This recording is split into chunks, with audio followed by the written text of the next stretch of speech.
Whoa. Uh-oh. Hey, how's everybody doing? I'm just gonna see. God, it still has that annoying hiss sound.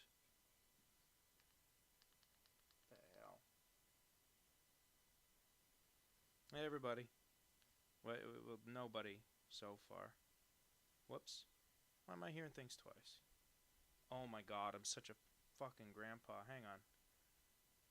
Uh, there we go. That should be fine. Yep. Okay, great. How's everybody doing? I just worked for like an hour to get the background hissing noise to stop, and as soon as I opened this thing, it sounded like it was going again. Oh, what the hell?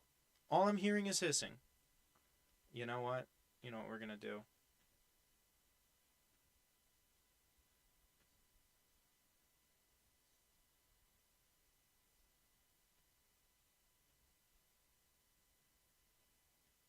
Hey, everybody.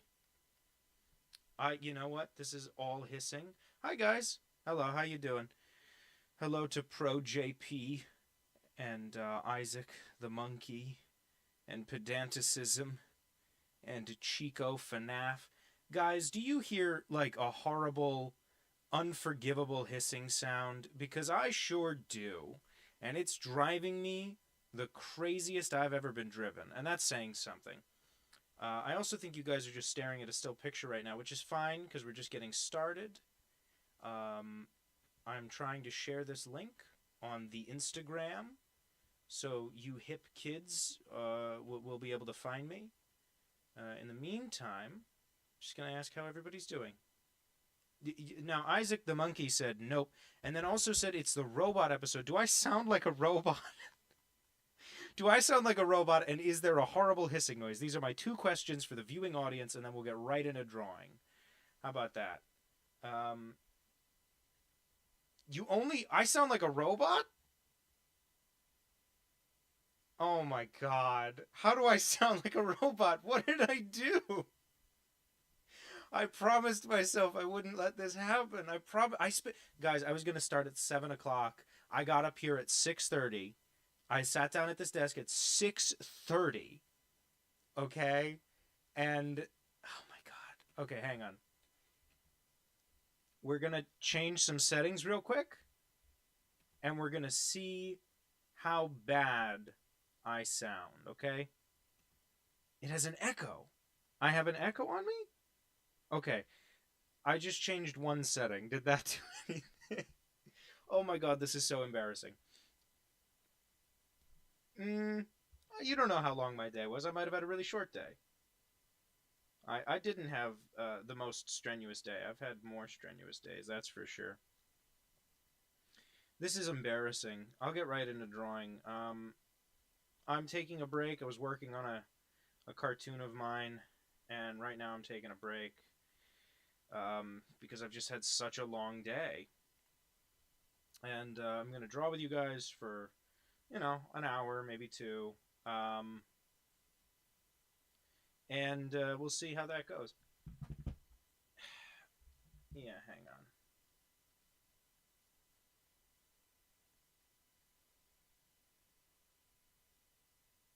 I'm typing now on Instagram. I'm drawing requests live on YouTube. And then I'll do a little heart emoji so people know I'm sincere. And then we'll put that right there. And we're going to put that on the story. And that's the link I picked. So that's the link we're stuck with, everybody. Now, from what I understand, I currently sound like a robot. I don't hear that in my headphones, so I'm worried about it. Okay. Tell you what, we're going to change one more setting, okay?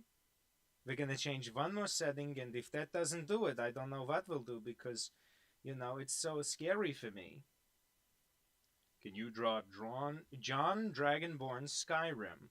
Someone whose name is a series of letters and punctuation marks that could not possibly be pronounced. Let's see now. Let me try getting rid of this filter. Okay. Yoink. And okay, can everybody hear me?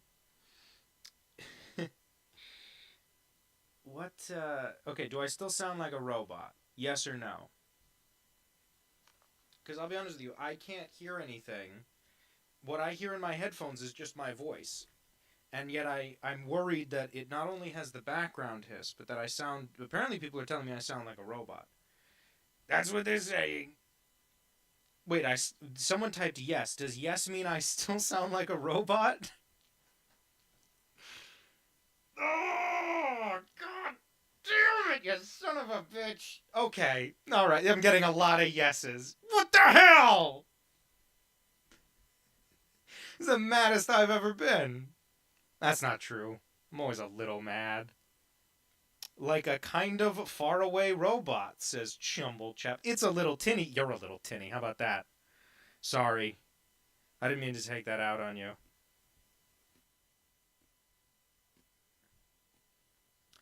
I spent like an hour setting up this microphone. And if you people...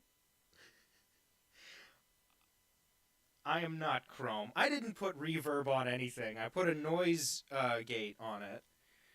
And I tried using the noise suppressor, and now everyone tells me I'm a robot. Hi, that artist bunny. If this is your first time here, I promise I don't always sound like a robot. This is what I get for trying my best. I am not in a tin can. This is absurd. Do I really sound that tinny? Can you draw the titular character from the upcoming Steam game A Week in the Life of an Asocial Giraffe? Yeah, I guess. Anybody want to give me a quick update? I have changed like 5 settings. Do I sound like a robot, and do I sound far away? Because if it's not changing things, I'm clicking buttons, baby. Buttons are being pushed. I'm so sorry. I'm understandable, but I sound like a robot, and I sound far away. How can that be true? Okay, hang on. Oh, my lord. There's no filters on anything anymore. I turned off all of the noise gate and everything that I thought would help. Sounds the same. Oy. Alright, hang on, everybody. I sound like a robot who's close. Oy. The voice still sounds like a robot, but far away and is... What is... Okay, you know what? I'm tired. I'm tired, everyone. I spent a long time figuring this out, and I'm really disappointed in myself.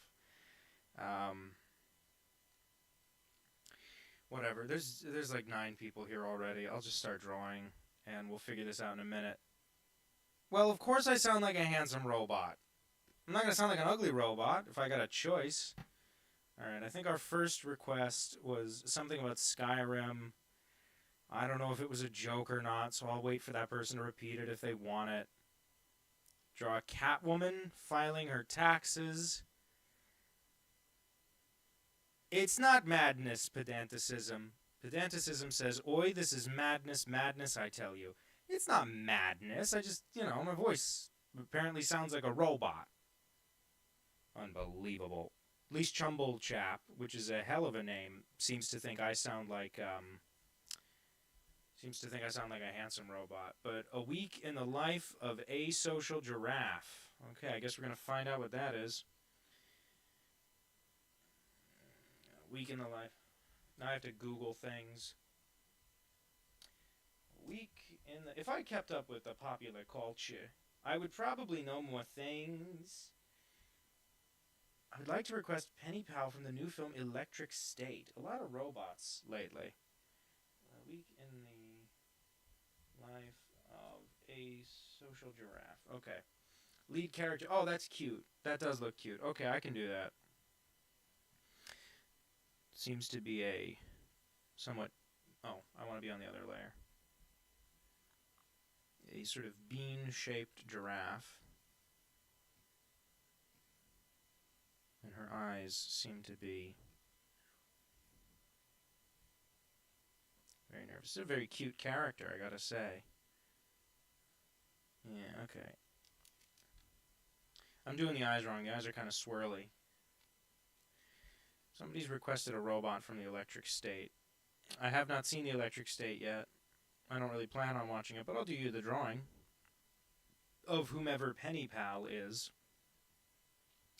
Penny Pal, and I thought my friends were cheap. Because a pal is a friend. And a penny is a small amount of currency. Where's her mouth? Does this character have a mouth? No, this character does not have a mouth. And they have rendered the giraffe's splotchy skin in rectangles, which I think is very cute. Okay, yep.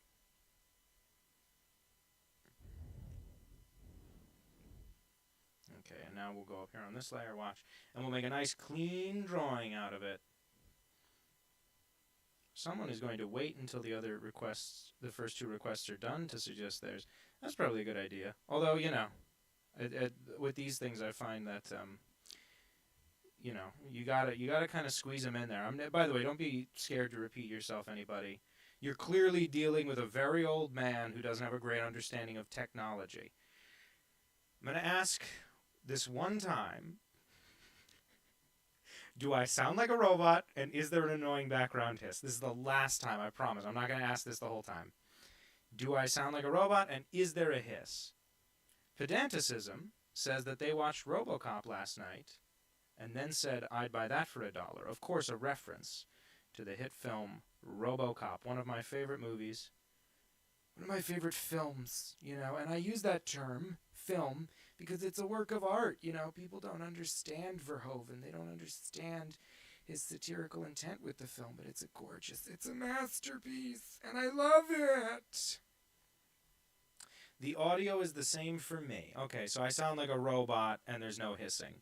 Well, I'm sorry to say, I might always sound like a robot now, because I'm speaking into a nice microphone. This is a Shure SM7. Which, as you know, is a very standard YouTuber-y guy microphone.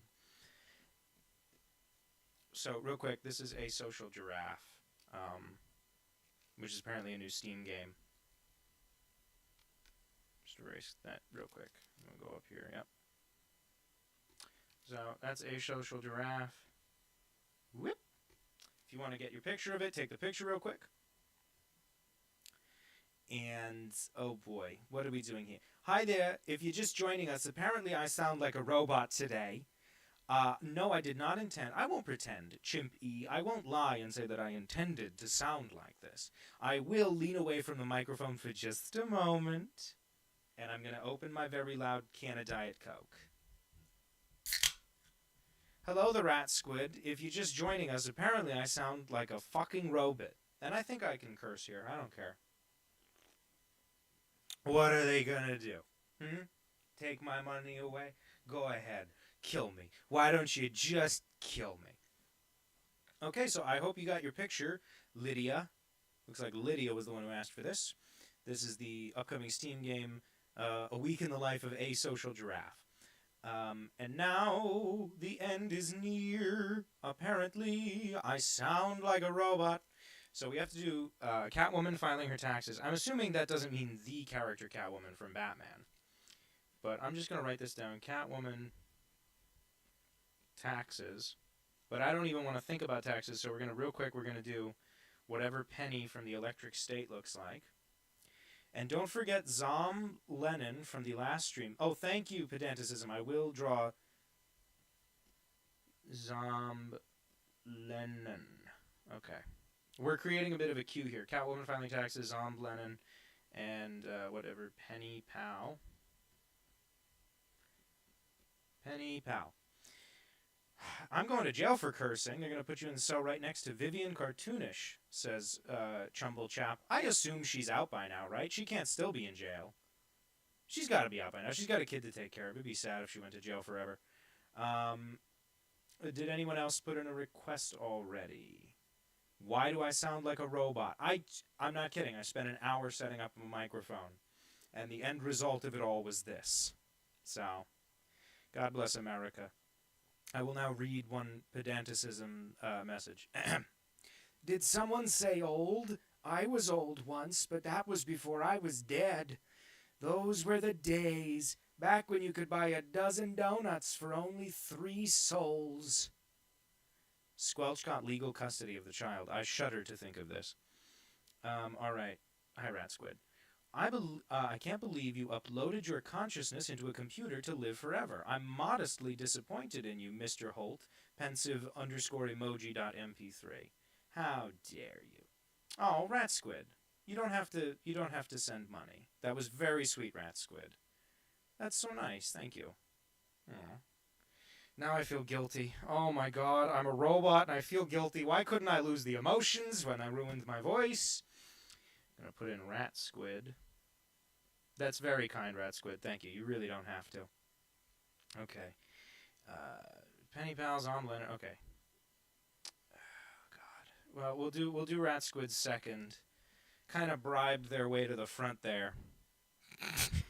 sort of bribed me, Rat Squid. You really don't have to do that, Rat Squid. I just want to make it clear. You're perfectly welcome here for free. Nobody has to spend money to be here. But thank you. Oh, by the way, everyone, I want to make a quick announcement. I know I sound like a robot. Oh, man. Oh, no, Chumble Chap. Rat Squid's coming for your money. Rat Squid says it's taxpayer dollars. So this is really your money, and some of Chumble Chap's money, but only theirs. Fucking got you, Chumble Chap. That's what you get for suggesting Vivian Cartoonish's son, Tyke Cartoonish, is now legally in the custody of Squelch. But anyway, I want to make an announcement, everybody. Even though I'm a robot, in the description of this live stream, in addition to the usual, there's my Patreon, where you can see extra stuff. There's my Instagram, where you can see me post pictures and things. But also in the description is a Discord server. Someone was asking me to make a Discord server. And so I've gone ahead and done it. I don't know how Discord works. There's literally nothing in there right now.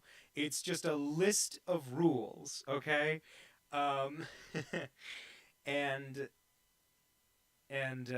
you know, so if you want to go join it, you can. It's the Wild West at this point. It's a brand new Discord server. Description's right in the it's right in the description, the link to the Discord server. Like I said, it's totally empty. So we're going to start real quick. We're going to do Penny Pal, because I said I'd do that first. So now Danny Holt has to find out what Penny Pal is. This is not AI art. I just sound a little bit like a robot. I would never do AI anything. Apparently the filters I put on my voice. Lord. Well, thank you, Pedanticism. Thank you for asking for the Discord server. It really motivated me to do it. And now you can be one of the 2 people in there. So now I have to find out what Penny Pal looks like. You guys have been staring at a blank screen way too long. This is an art stream. Let's get cracking. Okay, Chico, you're welcome to be part of it. Penny Pal. Oh, that is kind of cute. Okay, she looks like the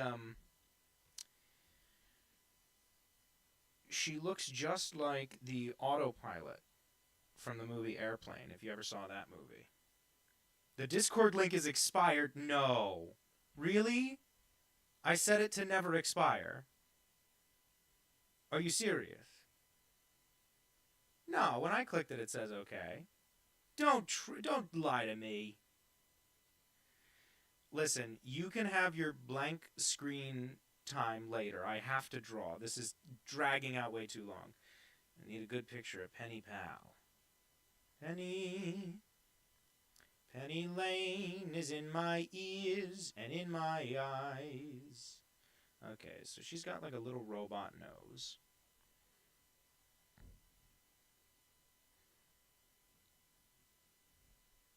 Her eyes are sort of half closed. She's got... Oh boy. You know, I can see why a person with a Five Nights at Freddy's username asked for this. It's very, very animatronic.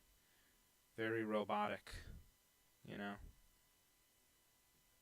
There we go. Yeah, now we're giving her eyeballs. If anybody has anything they'd like me to talk about, any funny voices they'd like me to do, or would like to remind me of the fact that I sound like a robot, and I can't manage a Discord server, and I'm just a big, stupid failure guy, please, you're totally welcome to do so. Okay, she's got like a ventriloquist dummy mouth. Do do do do do do do.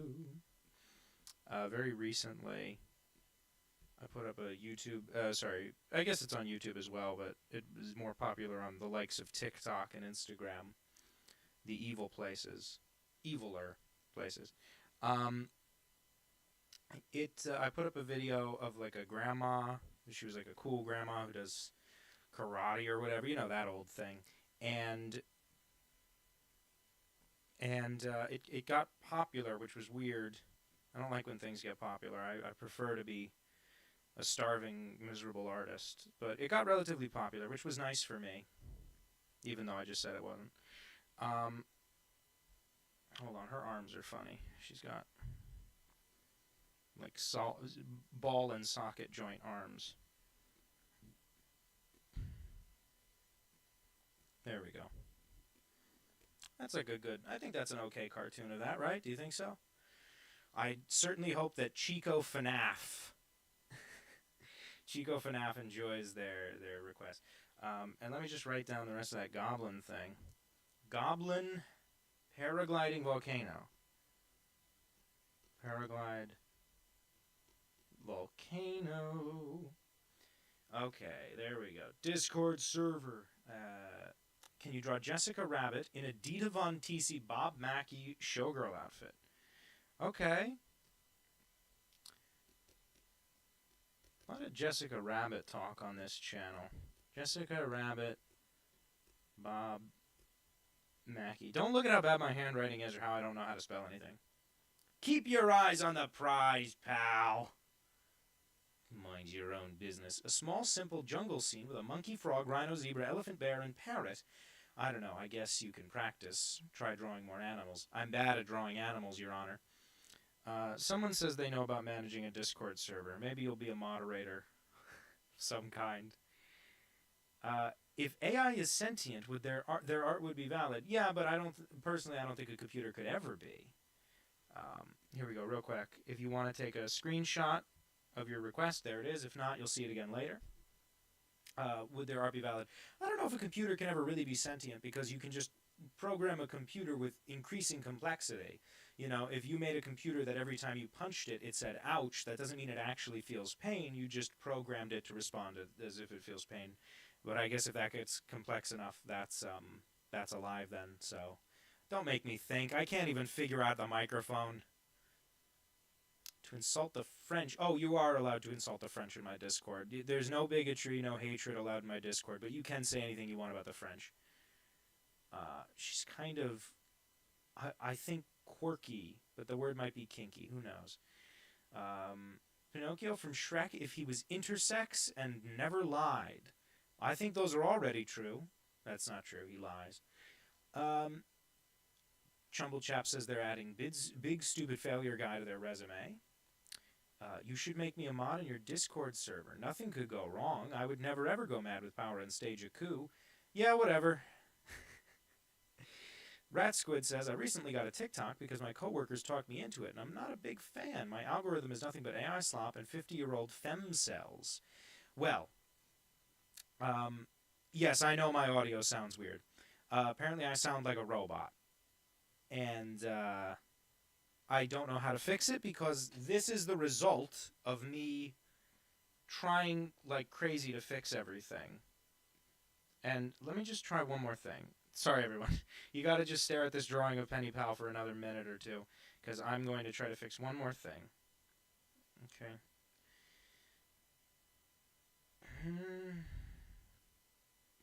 Can I...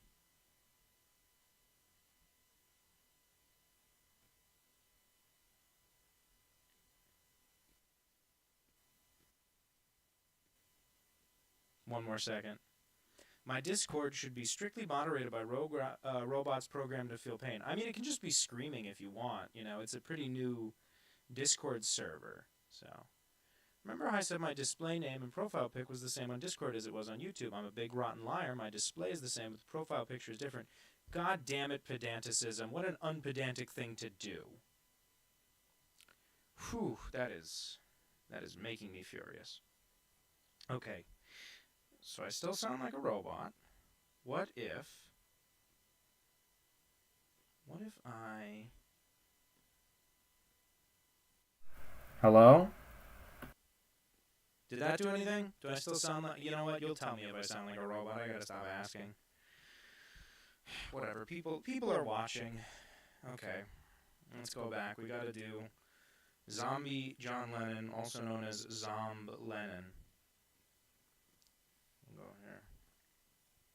It's not going to be the most accurate caricature anyone ever did of John Lennon because I'm just doing it out of my head instead of Googling him. Why, you ask? The answer is quite simple. I'm angry about the microphone situation.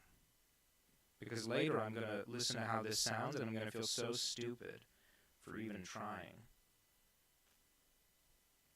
I was like, I'm not kidding, I sat here for a half hour going like, this time I'll get it right.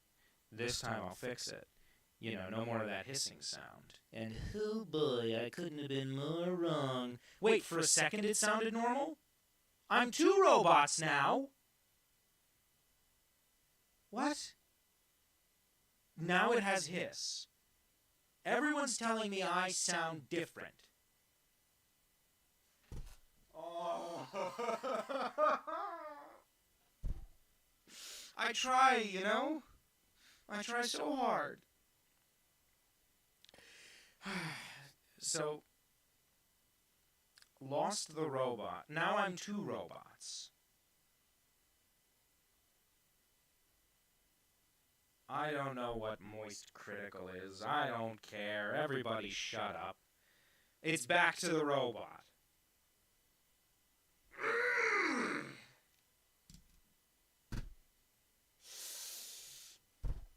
I'm losing my hair, is what I'm doing. This is gonna fucking kill me. I'm not a robot.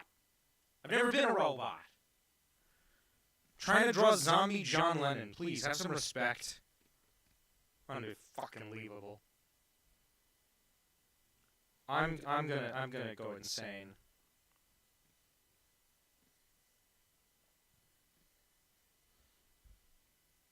Zombie John Lennon.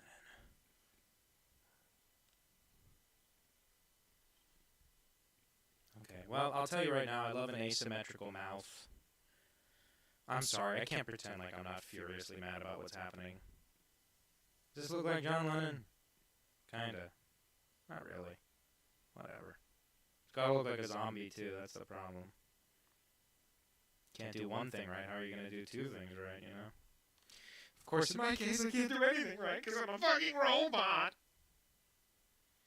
Hello, I came in from running a Mage the Ascension game, says Dark Sun. Every copy of Danny Holt is personalized, says the Rat Squid. Okay. All sorts of funny ideas about me being a goddamn robot. Part of me wants to just shut it all down and start again. Because apparently I sound like a robot. This is Zombie John Lennon, which I have just been told looks like Boomhauer from King of the Hill. So my voice sounds like a robot, and this looks like Boomhauer. This is daggone, just a waste of time, everything a goddamn mistake. It was a problem. You know what? Okay, Pedanticism says, I can't think of any clever parody lyrics about zombies for a Beatles song. I don't know. Imagine all the brains. Something about brains. Hello, Dark Sun. Oh, Lord Almighty.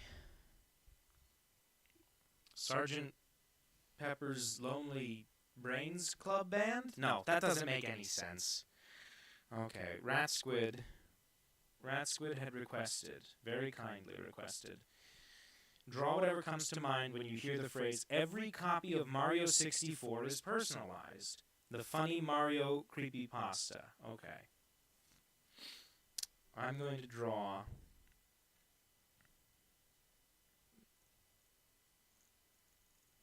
Mario at a Comic-Con. And he's signing every copy of Mario 64. All we wanna do is eat your brains. We're not unreasonable. I mean, no one's gonna eat your eyes.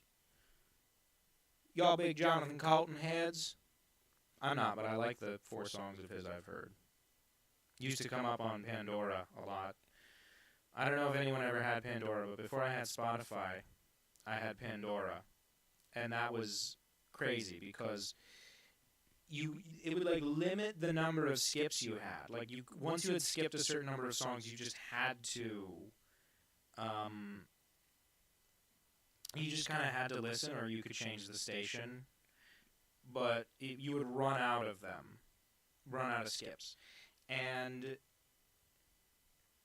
so I would end up listening to the same stupid songs over and over again, songs I had no interest in. And I was a really dorky, like, 12-year-old.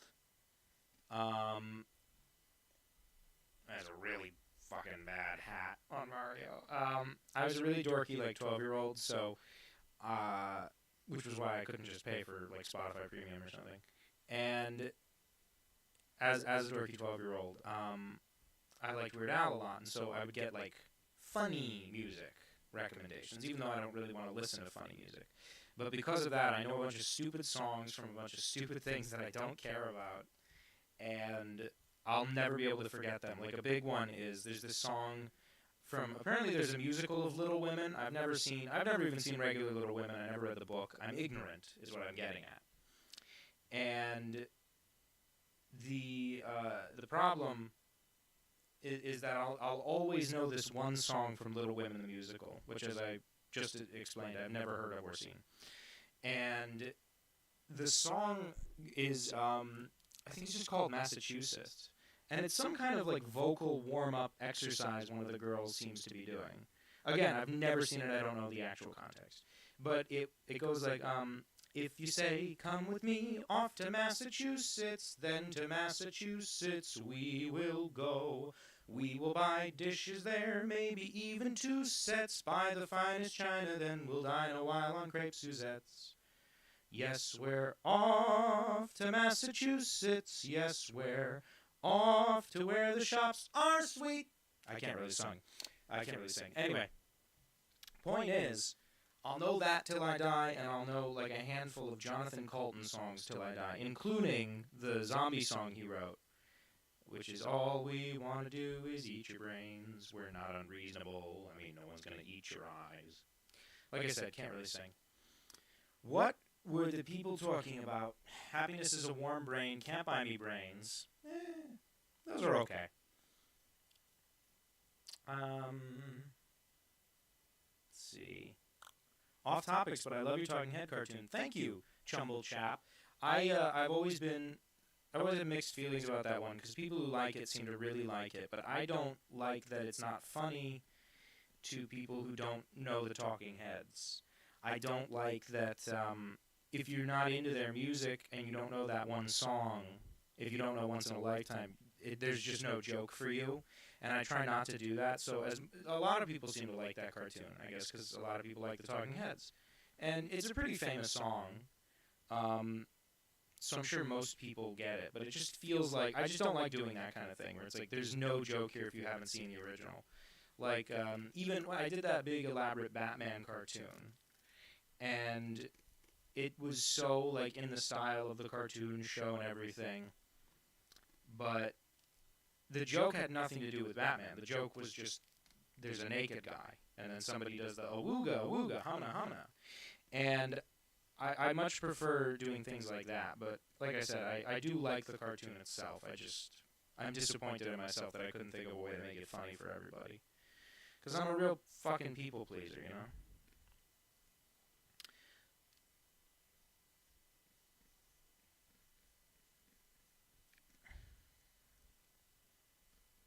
I'm just writing now. My bad handwriting.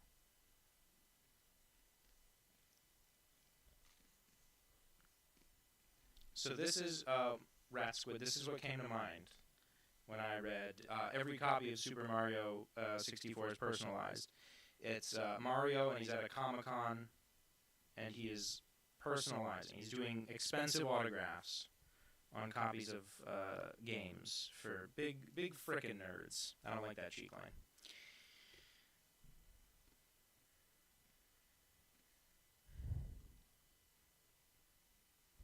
So if you'd like to get a screenshot of that real quick, rat squid. Well, because I don't know creepypastas as well, and you said whatever came to my mind, and that's what my mind went to. Let's see. Sorry, I'm catching up on the chat. Of my frustration and screaming and hair loss, the rat squid said, "This is how I felt every day back when I was in AP Calculus in college." I can't do math, so I didn't take any math classes in college. You should draw yourself denying being a robot whilst being taken away by robots, says Chimp E. Not gonna happen, because I hate every chimp fuck me. Oh, I can't even do the words right. I hate every chimp I see, from chimpan A to chimpanzee. Can you tell I'm like sweaty? Maybe this will be a short one. Oh, fuck. You know how some people say, I like everything but country and rap? Well, I only listen to country and rap. That's the way to do it. Play your guitar on the MTV. I hated Pandora, but it was all we had. Amen, Isaac the monkey. The creatures outside looked from pig to man, and man to pig, and from pig to man again. But already it was impossible to say which was which, said pedanticism. Don't know what that means. Chimp E said, "Can a man just go on Pandora, listen to Virus Alert in peace?" Fuck yeah. Fuck yeah, Virus Alert. Delete immediately before someone gets hurt. Sorry if this is too damn bad, but can you draw an impressively endowed female vampire wearing typical vampire attire? Okay, yeah, tell you what, I'll write that down. But your name's going on it. You gotta live with the shame. Dark Sun. Horny vampire.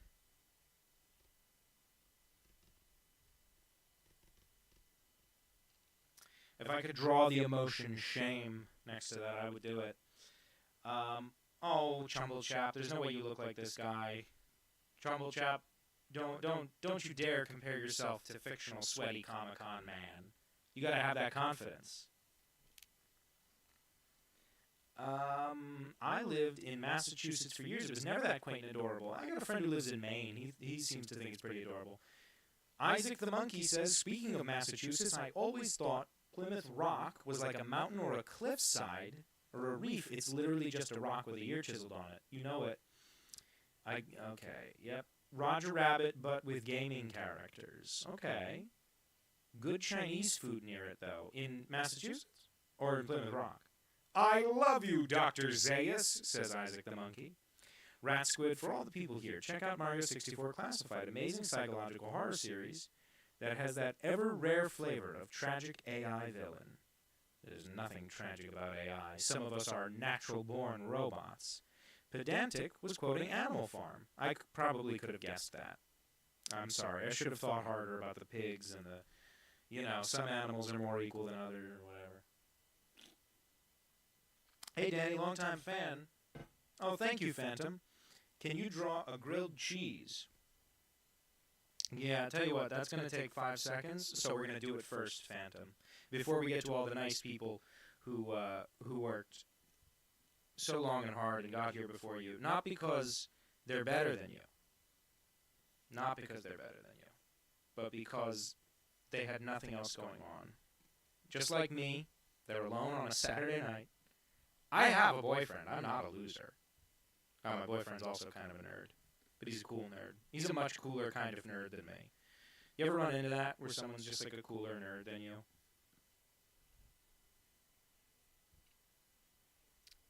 I'm assuming we're all nerds here. I can't imagine there's like a secret jock.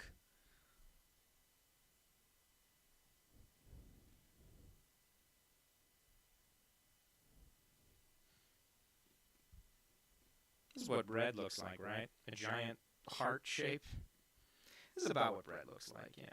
Melting cheese.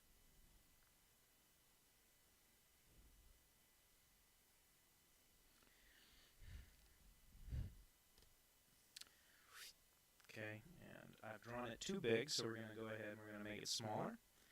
Now, the chat seems to still be talking a lot about Plymouth Rock, which is a kind of insurance, for those of you who don't know. For those... Oh my god, I think I just threw up. It's okay. Everything's fine. I'm not stressed out about sounding like a robot, but I wish it would stop.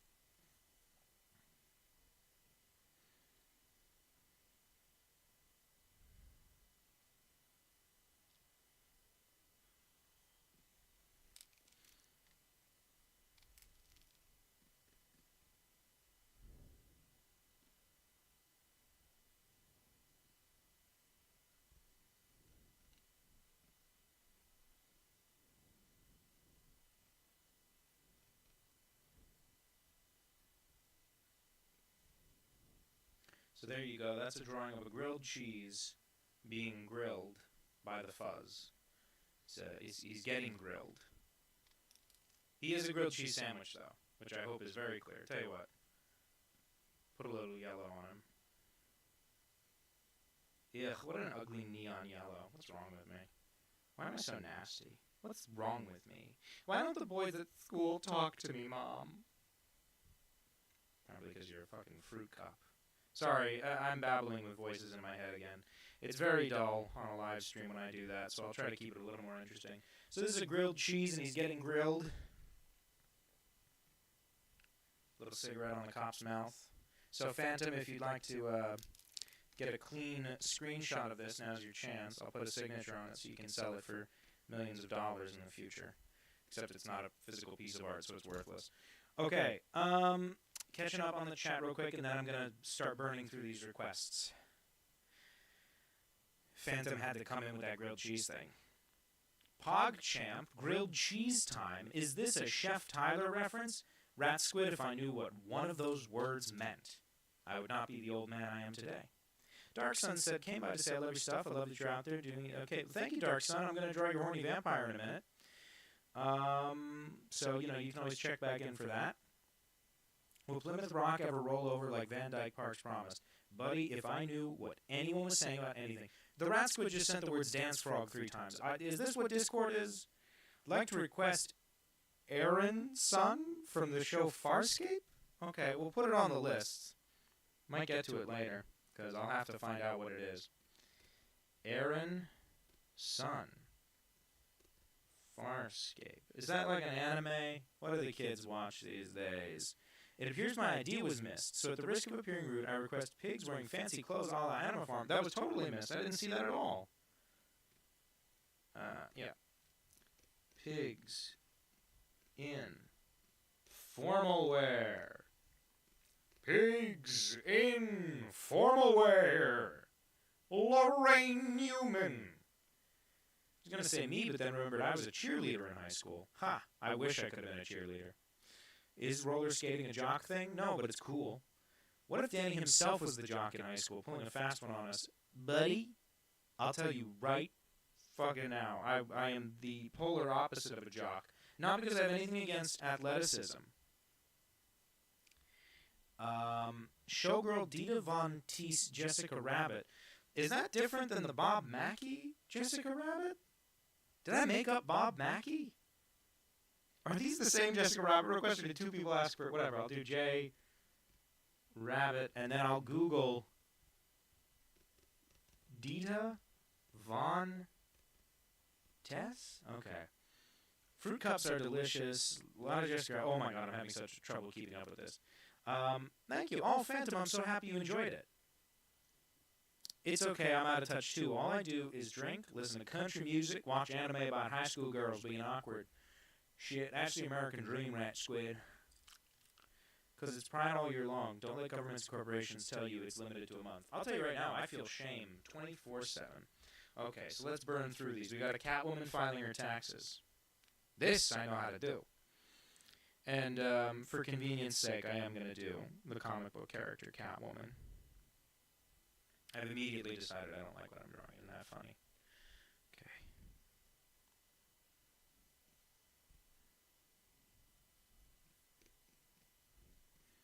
Okay, that's what her head looks like. We all know what heads are. Okay. Okay, go ahead. And we'll... recently I had to fix the toilet in my house. That's not very funny. Doesn't make for a very good story. But I'm just thinking about it because it sort of deals with my overall incompetence and my lack of ability to do normal things that a regular person with a functioning brain could figure out. I watched like 3 YouTube videos about fixing the sound because I was so disappointed last time.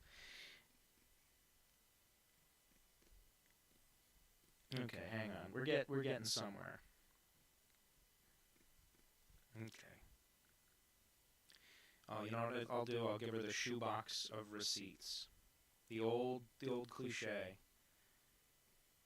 Okay. And now watch this. Now that that's at half opacity, we'll go in and we'll do the fastest inking job anyone's ever done.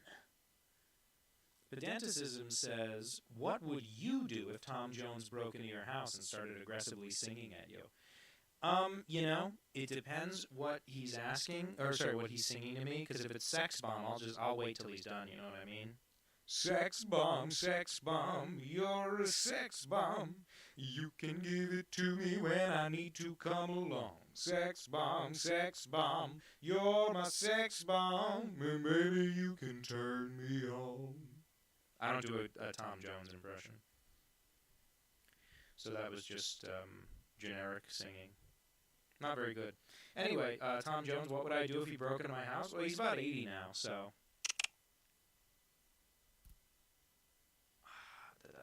How do you pronounce LGBTQ like Scooby-Dooby-Doo?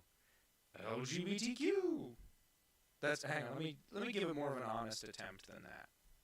LGBTQ! It doesn't sound good. I shouldn't have tried. That's a big mistake. Oh, hi, Gabriel. How you doing? I heard you just saw that movie, the Looney Tunes movie, The Day the Earth Blew Up. Also, Gabriel, apparently I sound like some sort of a robot today. I watched a bunch of YouTube tutorials on how to fix my voice in the live streams, and the end result is this. So, we're all having a bad night. What would you do if I sang out of tune? Would you stand up and walk out on me? There's a song in the musical Pippin, which I had to be in high school, and I did not care for. Sorry if I've already talked about this in a previous live stream. It seems to come up a lot in my life. Anyway, in high school I had to be in Pippin. I don't really care for it, but there's a song in it that's catchy as hell. And it's, I think the title is Time to Start Living. It's something like that. But it's, oh, it's time to start living, time to take a little from the world we're given, time to take time, 'cause spring will turn to fall in just no time at all. But the verses in it go they go like, what good is a field on a fine summer's night if you sit all alone with the weeds, or a succulent pear if with each juicy bite you spit out your teeth with the seeds. Anyway, so that song, I always thought, when we were doing this in high school, I always thought that it sounded like a ripoff of the, you know, I Get By With Little Help From My Friends. By the way, whoever requested the Catwoman filing her taxes, I did just go with Catwoman. I hope that wasn't a furry thing. Sorry. If I did, I disappointed you as a furry. But please, here's your chance to take a clean screenshot while I finish talking about my stupid Pippin thing. So anyway, this song in Pippin, it's, you know, what good is a field on a fine summer's night if you sit all alone with the weeds, or a succulent pear if with each juicy bite you spit out your teeth with the seeds. It sounds exactly like the intro to I Get By With Little Help From My Friends, which is, what would you do if I sang out of tune? Would you stand up and walk out on me? It just sounded like such a ripoff to me. And Pippin is from the time that music still would have been popular, but would have definitely been known. So, anyway, you do sound like a robot. This is from Phantom. You do sound like a robot, like one of those evil AI overlord types. I wish this was a deliberate filter. I wish I could go, ha, funny prank. I'm really mad about it. I'm actually infuriatingly mad. Pedanticism takes great pride in their work. Drinking some Mike's Black Cherry. Oh man, all I got here is a Diet Coke. I could really go for a glass of wine right now. Chumble Chap says my singing's good. I don't know if that's sarcastic. It might be sarcastic. Okay. Tom Jones is still alive. Gabriel Powers dropped by. I don't know if he's still here, but it was nice to hear from him anyway. He's a big fan, and he draws great fan art of Theodore. If you guys don't follow him already, go to, and I'll probably mention this about a dozen times during the show because I'm such a big fan of his, but you go on Instagram, you go at TellOVillains. It's like television. Please follow him. He does great fan art of Theodore. Right now, for all of March, every day in March, he's going to do a mashup of 2 different characters. Hi, Lydia. Oh, Lydia, did you get your drawing earlier of the antisocial giraffe? If not, make sure you take a screenshot now. Chumble Chap seems to actually think I'm a good singer. I love singing, and I never stop it, but I'm not so great. Goodbye, Chimpy. I hope you have a great time, and you're welcome to join the Discord server. By the way, everyone, in case you missed it earlier, I started a Discord server. No idea how it works. But you should all check it out so that it can be something. I literally started it like 2 days ago. It's completely empty. I added someone by accident. While we're talking about my incompetence with machines, Zombie John Lennon, Penny Pal, my interpretation of a line from a creepypasta. And up next, we got a goblin paragliding into a volcano. Okay, so we're going to start with the shape of the volcano, because that's going to be the most annoying part to draw. Not that, everything in the world is annoying to draw. I don't know why I do this. I don't know if I've ever had fun drawing. I've been happy when something's done, and I've had a lot of fun writing things. I don't think drawing's ever been fun. I think it's important to me, Rat Squid is drinking alcohol. I used to never, ever drink. I went all the way through college showing up at parties with a Diet Coke. Like, I would bring a 6-pack of Diet Coke to every party. Because I just don't drink. Addiction's been a real big problem in my family. But anyway, I've been drinking a lot more recently. That sounds sinister after the addiction thing, but I don't enjoy alcohol at all. But I've found that 1 or 2 glasses of red wine, I was going to say a week, but it's actually not even that often. Every once in a while now, I will have some red wine, and I find it very relaxing and fun. Between you and me, and don't tell the YouTube people I'm talking about this, but every once in a while I'll have an edible. It calms me down. I have a lot of anxiety, and the medication I'm on for my depression is supposed to help my anxiety, but it doesn't seem to do much for it. But maybe that's just the way I'm living and the caffeine I'm always drinking that's actually making it worse.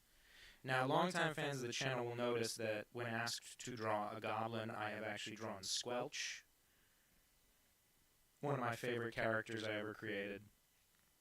Unfortunately, he was created for a parody cereal commercial, so there's not really that many opportunities to bring him back. I've only ever used him twice.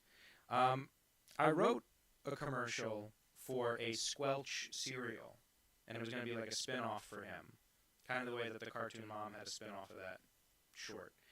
And I really only wrote it because I wanted to use Squelch again. And I was like, you know what, I'll just wait. The opportunity will come up. The cereal thing wasn't that funny.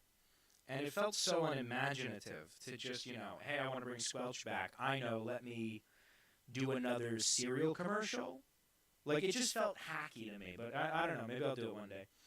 Isaac the Monkey says, I'll drink it on occasion, but I've stopped drinking soda regularly. All I drink is plain water, Zevia sodas, beer or cocktail, whiskey, tea, coffee. I hate to break it to you. That's too many things to put after I only drink. All I drink is plain water, Zevia sodas, occasionally a beer, cocktail, or whiskey, tea, or coffee. That's too many things, buddy. Isaac the Monkey follows it up with, nothing beats peanut butter whiskey with a cherry or 3. Gabriel Powers recognized Squelch on site. I drink water, Monster, Cocoa, juice, and on weekends, I drink Coke/Pepsi. I just drink Diet Coke every day, all day. Way too much Monster. I'm with you, Goat. I'm over-caffeinated. I'm trying to quit A veteran's an alcoholic, but I'm happy because I used to be bad. Like a full rocks glass of whiskey, 3 singles every day, now down to 2 singles a week. Hopefully won't have any alcohol anymore at all. Well, good for you, Rat Squid. Rat Squid, you ate a 1,000 milligram THC edible. How? What did you do? What laboratory did you wander into where they were leaving, like, biological tests out on the counter? How did you get one? That sounds like a nightmare. Did you eat a whole tray of, like, stoner brownies or something? Like, that sounds awful. Squelch's eyes always go in opposite directions because it makes him look sillier. Not that people with a walleye are funny or anything, but just on a cartoon character, it looks like when the Simpsons are zoning out. Let me just give him a little chub in the throat. That doesn't sound right. Chub in the throat sounds dirty. I just meant I was giving him a fat neck. It's the fat neck. It's gonna get you. It's the fat neck.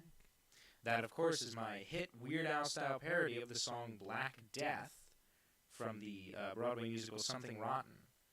One of the few Broadway musicals I ever saw with its original cast. An excellent, excellent musical. If you've never heard the soundtrack to Something Rotten, I highly recommend it. It's a very funny musical.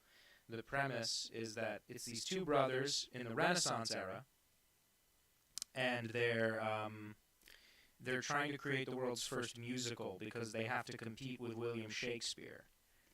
And he, what do the kids call it? And William Shakespeare's like the big, cool guy in town, and they're trying to compete with him. So they end up writing the world's first musical. But they're doing it because they meet a guy who can see the future, sort of a failed Nostradamus. And he correctly predicts that musicals will be popular, but he incorrectly predicts that the biggest play Shakespeare ever writes is not Hamlet, but he thinks it's called Omelette. And so they end up writing a musical all about eggs. It's a very funny show. I won't give away anything besides... I mean, that's really just the premise I've given you. Everything else is... There's still lots of exciting stuff. And you ought to listen to it because it's very funny. If you're into musicals. If you don't like musicals, don't bother. It's all singing, all dancing. But it's really very funny. And like I said, it's one of the few Broadway plays I ever saw with its original cast. I just got to see Glengarry Glen Ross on Broadway, which was a big deal because it's a very hard ticket to get. And I'm not into theater enough that I would ever spend that much money on it. But a friend of mine works at a prop company and was allowed to bring me to a preview. And so I got to see it early, and it was excellent, and the people in it were really good. Not a recommendation you need to hear, because no one's going to spend $1,000 on a ticket. Hopefully not. Anyway. 20, 25. I mean, the play's only an hour long. So, here we go. Whoever requested Goblin paragliding into volcano, here's your chance to get a clean screenshot of your piece. Looks like just about everybody left, which is fine. I think Squelch definitely qualifies as a goblin. Squelch is a goblin. Squelch is a goblin. Isaac Monkey says, I had one edible gummy, tasted awful. I fell asleep for 6 hours after stuffing my face and smiling uncomfortably, as described by my sober uncle, and felt dizzy for the rest of the day. Well, you know what? You get used to them. The first time I took an edible, my vision felt all funny. It felt like everything was further away than it really was. So when I reached my hand out to touch things, it looked like my arm was 100 feet long. So I had a very bad reaction the first time I had an edible, and now I'm all but addicted to them. Rat Squid says, hold on, hear me out. 1,000 milligram edible. I can imagine his eyes blinking one after the other like some sort of lizard. I don't know if I drew Squelch blinking one eye at a time, but I've done that to a lot of characters. My roommate bought a huge fucking THC cookie and left it in the kitchen. This is Rat Squid's story. I wanted a sweet treat and ate it. I thought it tasted weird, but just had it all. My roommate then told me, dude, you're supposed to cut that into pieces. That's 1,000 milligrams. That's terrible. To cut a long story short, I blacked out, and my neighbors were like, dude, are you okay? You were ranting to me about the meaning of existence. Also, apparently, I spent $300 at a gas station on ice and drinks. Oh, Rat Squid, you silly goose. Oh, man. Oh, man. Hi, Brastian Sky Warrior. It's good to hear from you. It's $300 at a gas station. I'll tell you right now, I could totally spend $300 at a Wawa right now, and I'm not high and I'm not drunk. I could just do it for the love of the game. Isaac the Monkey spent $70 on imported whiskey. That's kind of cool. B-Box said their mouth was super numb on edibles, and they struggled to eat. Let me tell you right now, I do not struggle to eat when I have taken an edible. It's the easiest thing in the world. That's a joke, son. Do you know Foghorn Leghorn is based on an old comedy character from the radio named Senator Claghorn, who would also use the phrase, "That's a joke, son."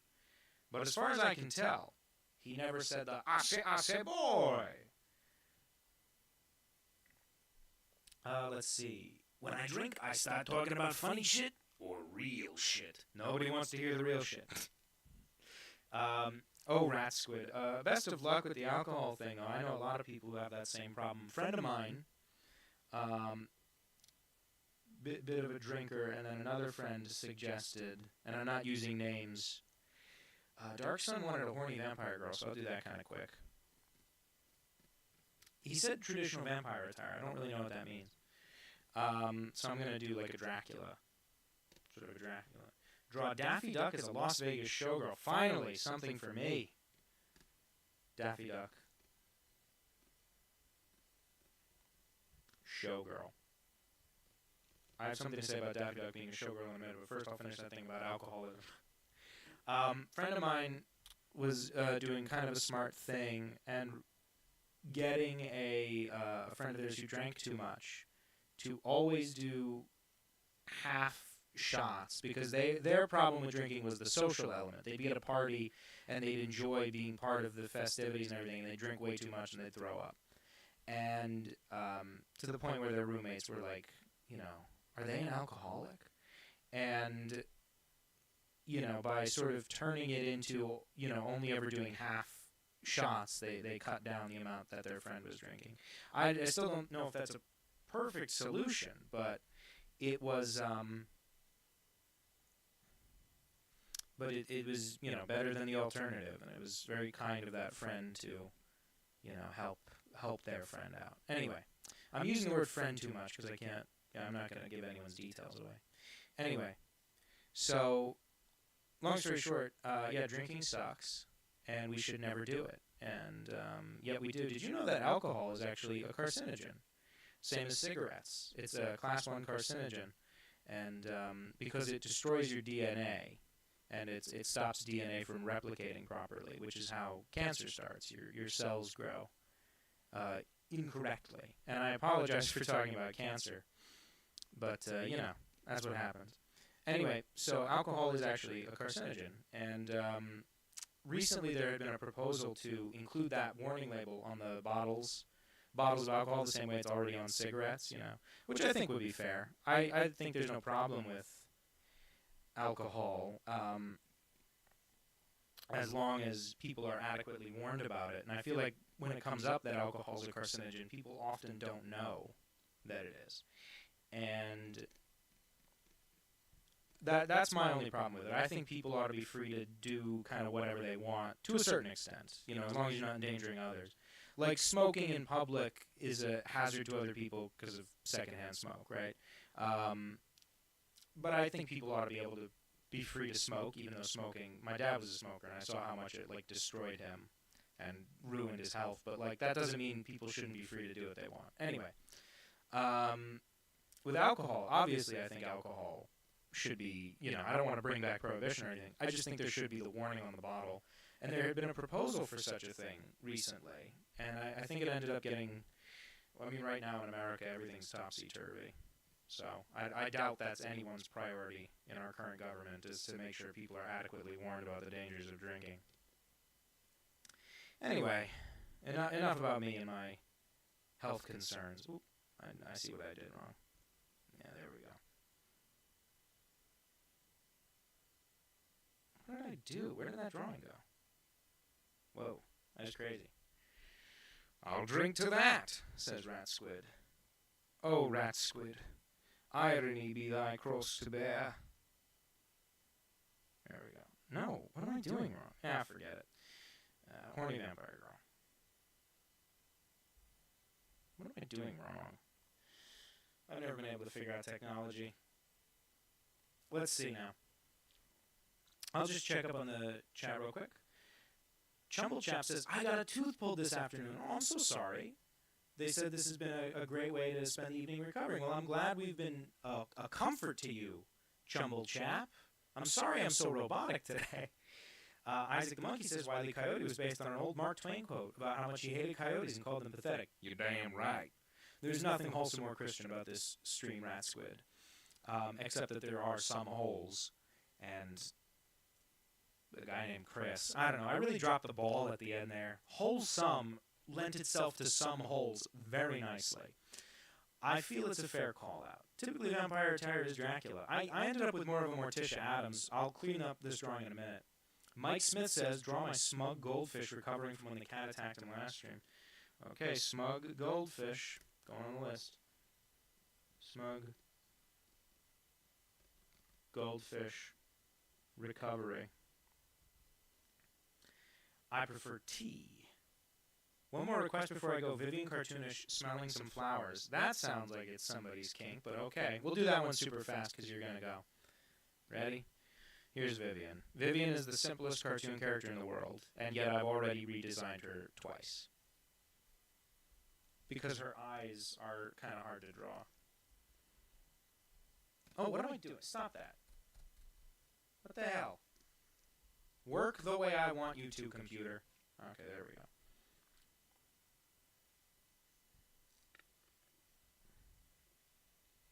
Vivian's eyes are a little hard to draw because I gave her the sort of Professor Utonium big, block eyes, where the eyes themselves are round, but the pupils are just a straight slash through the eye. And it looks cool, but it's hard to draw characters looking too many directions. We'll cheat. We'll draw her eyes closed. How about that? There we go. We'll give her closed eyes. Now there's Vivian. There we go.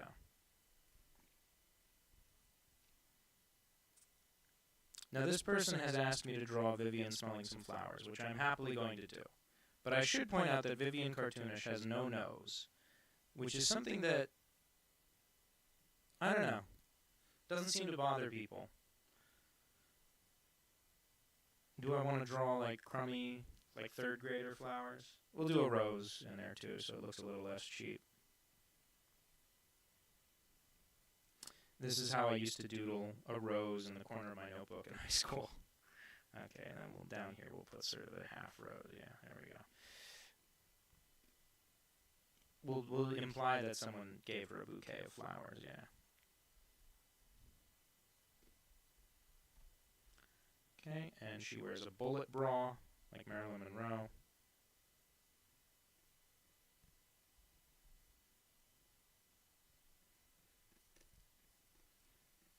She's so excited to have these flowers, and we'll draw her big thumb and her flap hand, because she also doesn't really have fingers.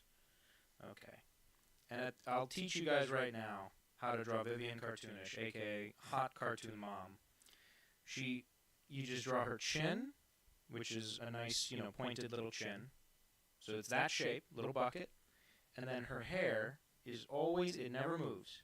It's a hook, and then it curves over the top of her head. Just like this. And that's all she is. She has no real detail. I usually give her 2 earrings, just so you know where her head stops. That's kind of the extent of her, though. She's a very simple character. Because she wasn't really meant to be a character. She was just a drawing. She was a lazy part of a larger cartoon. And, people latched onto her. Because she was a mom, and people got a weird thing about cartoon moms. Which I suspect is some sort of Freudian thing, but I don't want to investigate it. So there's Vivian smelling some flowers. It's a quick one, but it was for someone who's on their way out, who's got something else to do now. 10 out of 10 vampire cleavage, sir. Oh, you're welcome. I love drawing vampire cleavage. Regular cleavage, though? Oh. Rat Squid said, I am shocked. Oh, let me do it southern. I am shocked and offended by this horny vampire. I'm watching this stream with my 2 wives, 2 kids, and boyfriend, and we are all shocked and horrified. Yes, I did bring that joke back. Thank you, Rat Squid. Isaac the Monkey said, after a while, can you draw the rhino? Just the rainbow-horned rhino under a coconut tree. I don't know what that is. I'm sorry. Pedanticism, it appears my attempts to bring my writing prowess to Daniel's attention have failed. Perhaps I should stop. I'm sorry, Pedanticism. I've only gotten... I feel like I keep missing things you type. Maybe that's on me. But Pedanticism, if you are serious about being some sort of a Discord moderator, that's fine, because we have a brand new Discord that anyone can join by going to the link in the description. But yeah, Pedanticism, I'll get back to that. Smug Goldfish would have been a great name for a fantasy tavern. Rat Squid says, everything is someone's fetish. Jumble Chap says, mine is everything bagels. This is turning into a sort of a Seinfeld. I'm kind of open by my kinks, but I try to keep it quiet. Isaac the Monkey? I got my eye on you. Oh, I was kidding around, Chico. I didn't actually think smelling of flowers was a kink. I didn't really think. I just thought it was... She just had to be doing something. Vivian got out of jail. She's out there in the streets. Oh, God, no. She's out there in the streets. She's out there in the sheets. Vivian gets around. Oh, I have to read this one. I'm sorry. I have to read this like a newscaster. Breaking news. Cartoon mother released from prison. Photographed smelling flowers. Ever since the Wonder Bread guy, people are always sus now. Did someone have a Wonder Bread fetish? I'm not, to be clear, Chico does not have a thing for smelling flowers. They simply wanted me to draw the Cartoon Mom, a popular character on this channel. Oh, Isaac the Monkey, I assume this is meant to be read in the Cartoon Mom voice? You've been such a bad boy. I'm going to the Smug Goldfish, and I'm not bringing anything back. I don't know why. I thought that was supposed to be Vivian. Rat Squid says, all cartoon moms are MILFs on principle. Sorry, Danny. We don't make the rules. You just follow them. Thanks for the Vivian drawing. Take care. I'll see you next time. Bye-bye. And thanks for joining the Discord server. Anyone can join the Discord server. Lydia, even Johnny Bravo's mom. Yeah, Johnny Bravo's mom could get it. Are you kidding me? Mama. We'll do Smug Goldfish real quick. How does one draw a character smug? Well, I happen to be a big believer in what they call half-lidded eyes, which are the sort of Bugs Bunny, eyes half closed expression. I happen to think that works particularly well, although I have just done a very crappy job of drawing it. Okay, here we go. Oh no, Rat Squid is telling me all about the person with the Wonder Bread kink, and I'm going to have to read it in a second. I'll do a dramatic reading.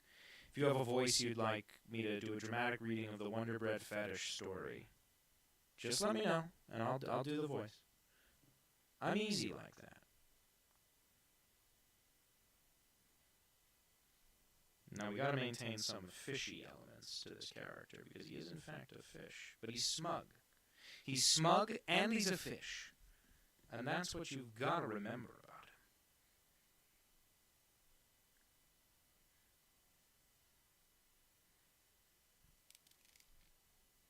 him. Alright, there we go. There's his arm. That arm's fine. And this arm we'll put in a cast.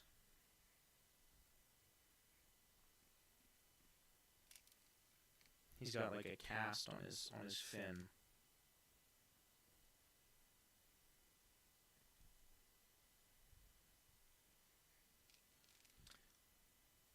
Long ago, and oh so far away, I fell in love with you after the second show. Don't you remember you told me you love me, baby? Baby, baby, baby, oh baby, baby. I love you. I really do. Sorry. I like singing. I should stop. That was kind of annoying. So anyway, this is a smug goldfish, and he's in recovery from an attack. Here we go. Newscaster voice. What do you think, chat? Okay, here we go. Newscaster voice. Tonight at 11. We're all being too... Oh, sorry, that's not part of it. We're all being too pedantic for pedanticism. SMH, my head. Oh, shaking my head. We as a society failure. LMFAO. Yeah, long time ago, there was this guy with too much money and too much time who commissioned a small fortune to artists to draw cartoon moms buying Wonder Bread and deforesting. I'm sorry, what? Chumble Chap posting a Chumble fact saying, I feel like Vivian's mom and Dexter's mom. Oh, Vivian and Dexter's mom would get along. Yeah, they're similar. I think the mom... I don't know if my cartoon mom had gloves on in that first cartoon, but the gloves on Dexter's mom always stood out to me as something, you know? Yes, a guy no longer on DeviantArt commissioned many artists to draw various busty blonde women buying or eating Wonder Bread and destroying forests. No way, that's so good. Okay, oh, wow. Here we go. 7 years ago, our fathers brought forth on this continent a new nation, conceived in liberty and dedicated to the proposition that all men are created equal. All hot moms must purchase Wonder Bread from the supermarket. Okay, hang on. A nation where all men can goon to cartoon moms buying bread and destroying forests. This is what the Founding Fathers intended. The reason why goldfish die when you get them from carnivals is because they're supposed to be food for bigger fish. Ooh, That's grim. Okay, pedanticism apparently does a damn fine infomercial voice. Does this happen to you? Hi there, Jamming Jelly. No, apparently it's not you. Apparently everyone is hearing that I sound like a robot. I spent an hour setting up the microphone before the stream. Everybody, what's a fun picture for you all to look at? Look at the Mario one for a minute. I'm going to futz with microphone settings one more time. See if I can't. Does that help? Does that help at all? Okay, can anyone hear me now? Tell you what, I'll just keep drawing for a second, and you tell me if I fix the microphone setting. I'm sure the chat will tell me in a minute.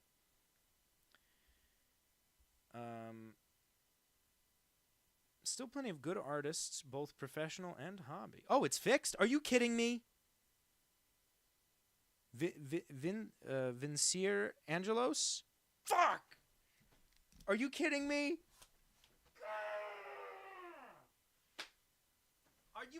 Are you fucking kidding me? Oh, you son of a bitch!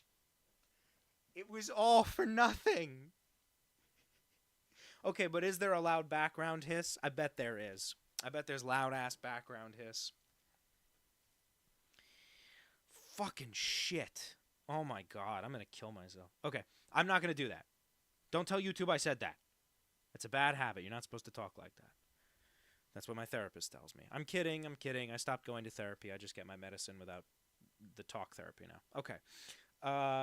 Someone does an infomercial voice. Okay.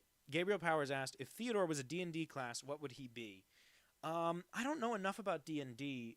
He wouldn't be, what is it, a bard? That like a writer, someone who serenades people or something? I don't think he would be that. Is Goblin a class in D&D? No hiss? Fuck, dude. Oh, dude, that's great, dude. I'm finally back in the game, man. It only took us an hour. Whoo! Ha ha ha ha. All right. Oh, pedanticism. Oh, goodbye, pedanticism. Have a great time. I'll see you later, buddy, pal, old chum. If Theodore was a D&D class, yeah. Somebody tell me if Goblin is no, but it's a playable race. Goblin's a species, not a class. If anyone can tell me the classes in D&D, I will tell you what Theodore is. Because I've played D&D all of one time. Pedanticism wanted a pig in formal wear. Well, he's gone. We'll draw his thing in a minute. Rogue. Okay, Gabriel's suggestion is that he'd be a rogue. I'm just going to hold out until I know the other ones real quick. No, but if anyone... You can just copy-paste it someone, I'm sure. Or I'll Google it in a minute. First, we'll draw Daffy Duck as a showgirl. That new Looney Tunes movie, a lot of fun. A lot of fun. I feel like I'm drawing everyone with cocked eyebrows tonight. Let me do him a little sexier. Let me do a sexy Daffy. Let me do sexy Daffy for you. No, come on. Come to the center stage. I'll do sexy Daffy for you. Yeah.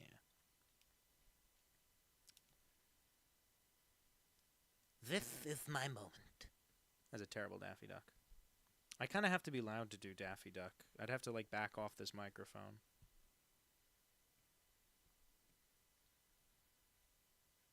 Eric Bauza, the guy who does Daffy Duck now, I heard him give a pretty good piece of advice, which is that if you want to talk like Daffy Duck, the sort of the phrase he uses to get into character is the word chickens, because it kind of has all the syllables you need to do Daffy. So you go, Chickens!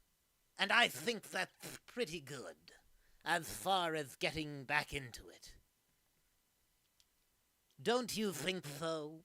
I can't really do a perfect Daffy, but I can get pretty close to the Daffy from the Looney Tunes show. I feel like that's the one I'm the closest to. But even then, it's not great. I feel like this Daffy I'm drawing looks pretty Looney Tunes showish.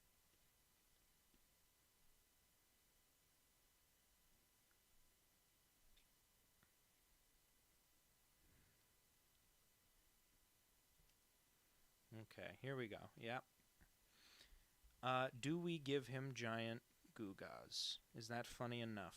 Yeah, it is. Daffy Duck with giant tits again. He's got them double D's. That stands for Daffy Duck. Okay. And I think I'll give him a big fan. That feels like something a showgirl would have. Do do do do do do do. That song, "The Stripper," by Henry Mancini. We'll give him. Okay, there we go. Yep. I can't believe I was a robot for so long, and that was all it took. Okay, Chumble Chap has told me all the different D&D classes. The D&D classes are Barbarian, Bard, Cleric, Druid, Fighter, Monk, Paladin, Ranger, Rogue, Sorcerer, Warlock, Wizard. It's funny that Warlock and Wizard are different. Theodore is either a rogue... Because no one can tame me. You know, I'm out there on my own. I'm exploring. or he's a monk because he's a holy man and he's celibate, like Christ. I don't know if that would be... I think Rogue was a pretty good call. He's definitely not a barbarian. He's too civilized.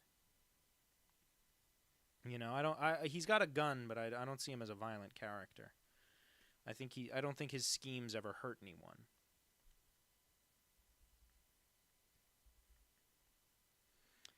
Okay. Jessica Rabbit with her jaw on the floor in the background of this. Yeah, sure. Sorry to whoever requested Daffy. Your request is getting double requested. I think he should still have the big flippers. But somehow he's got, like, gorgeous gams. That's a nice pair of getaway sticks you got there, Daffy Duck. Why, thank you. Thank you very much.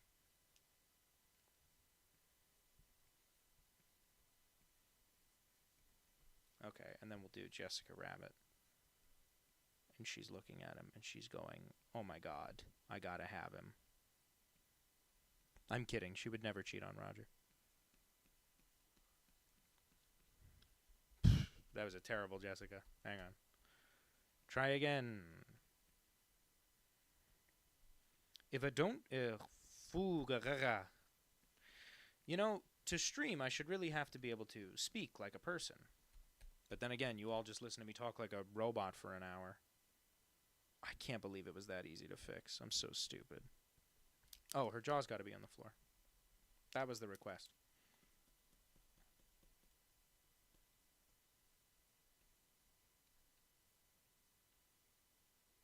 This is so unnatural because Jessica Rabbit has such a tiny mouth. Well, not when she screams, "Oh my god, it's Dip!" Then she's got a big mouth. I've got kind of a big mouth. Never shut up. Polka Dot Productions. Finally, I made it to one of these. No way. Can't wait to note down every piece of Theodore. We've been pretty light on Theodore lore this time. We've been giving more lore to Vivian, the cartoon mom, who, as always, is not really much of a character. Vivian's my self-insert. People think the mother from Theodore is my self-insert. No, no, no. It's the hot cartoon mom. That's me, all right. I feel like my brain's on fire from the stupid robot thing. Daffy Duck is a showgirl. Jessica Rabbit is floored by this development. Let's give her actual legs. Yeah, this one. I think this one will stay in this rough sketch state because I actually think it's kind of funny this way. So whoever requested these two, make sure you get your screenshot now. Oh, let me do a signature. I came up with that signature when I was like 7. That's not true. In like middle school maybe. And I've never changed it. Isaac the Monkey clarified, when I meant Rhino, I meant one mentioned earlier in the chat. It wasn't any specific character. No, you're not trying to annoy me or confuse me. No, no one's annoying me or confusing me. The only thing annoying me is the microphone. Warlock gets their power from a dark, godlike entity. Wizards get their power from being big nerds. Oh, maybe Theodore's a warlock then. I like the idea that he's evil. I like the idea that I think Theodore's maybe a monk or a rogue. It's a monk or a rogue. Guess who's back? Back again. Pedanticism's back. Back again. That's how Eminem intended it to be performed. Here we go. Defeated the entire Thundering Crocodile clan with only a single banana peel. There is a crocodile thing with the Theodore. I'll get to that someday. It's on the list. Oh my god. Thank you for forgiving me, Rat Squid, for attempting to upload my consciousness into a computer. Yeah. What does Mr. Nobody look like? The Doom Patrol villain, Mr. Nobody. Now, I'm pretty sure you guys can't see when I Google things. I think I set the live stream up correctly, but who knows? Maybe you're seeing way too much personal stuff on my computer. Doom Patrol. There we go. Okay. Oh, well, you know what? Mr. Nobody seems to... Oh, he's got like a paperclip head. The cartoon, the drawn version of him, at least. Do. You can tell my handwriting is dire. Okay. What did we miss earlier? Okay. Goblin, Jessica Rabbit, Bob Mackey. Uh-oh. Jamming Jelly's making crack edits on the other monitor. That's no good. Pigs in formal wear. Gotta get to that one. Pigs in space.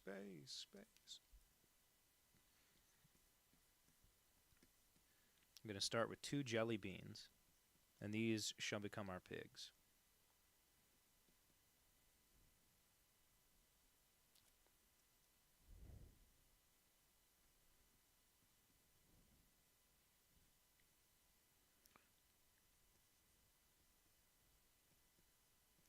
Now, when I was a little kid, I used to hate the advice that you should like start out with little stick figures for your drawings. It would make me so mad. I was like, I don't want to do that part. And of course, the second you start doing it, your drawings get a million times better. But try telling that to an annoying little kid like me, you know?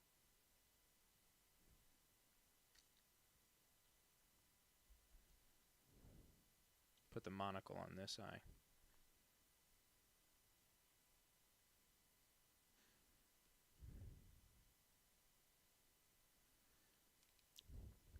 Yep, and now we'll give him some pig ears. No, I'll give him like Porky Pig ears. Just keep it cartoony.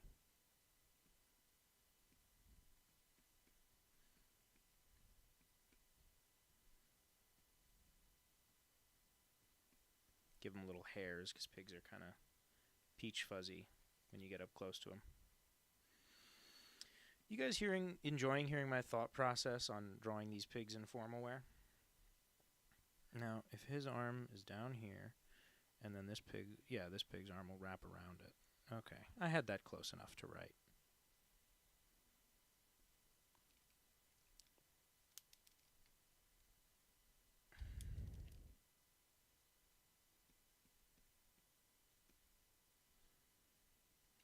And then we'll do a pig in a nice ball gown.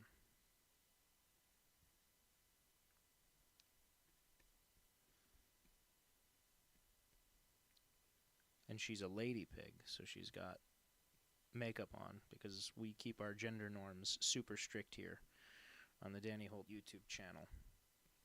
Yep. If there's one thing you can count on, it's me, the gay guy, who always keeps gender norms super strict. So anyway, me and my boyfriend went out to dinner the other night. Sorry, I'm like deflated by the whole voice thing. Is it weird that I'm like letting that get me down? Kind of like miserable? Like I'm like, fuck, this is ruined. This is supposed to be fun. And I ruined the whole thing. Oh, I'm sorry. I just started doing funny voices again. I looked up at the chat and it said, you have a very soothing speaking voice. And then I went right back to the annoying funny voices I do. Oh well. You must know what you're in for if you come to a Danny Holt live stream. There's going to be silly voices. As always. Okay, so these are pigs in formal wear. I don't actually hate this drawing that much. It's kind of funny. They are very potato-shaped pigs. I'm going to take a sip of my drink and then I'll read your guys' chats.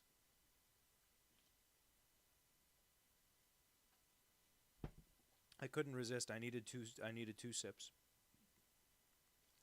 Theodore, the most powerful monk in the Zooniverse. Zooverse is like the multiverse, but not overused and lame. Says, and those messages are both from Isaac. Tell a friend. Rogue/monk is a solid cross-class build. Yeah, I knew that for sure. Okay, let's see. If you would describe Mr. Nobody, it'd be the Beatles' White Album wrapped inside an enigma, covered in hallucinogenics and drizzled with Grant Morrison writing. Love Grant Morrison. They did All-Star Superman, and I just showed my boyfriend the animated movie of that, because it's faster than having him read a 12-issue comic, and you can do it together. And we had a great time. All-Star Superman, big recommendation. The day I found out Danny was gay, last stream, was much like the day I found out Tchaikovsky was gay. A day of joy. After all, that's what gay means, isn't it? I call myself gay. Sometimes I call myself bisexual, because it's not so much about the physical thing. It's more just, I find myself attracted to men.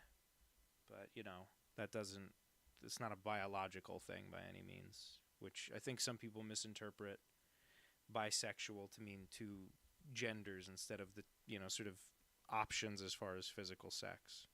Anyway, enough about physical sex. If this was monetized by YouTube, it would be so demonetized. Enough about gay stuff.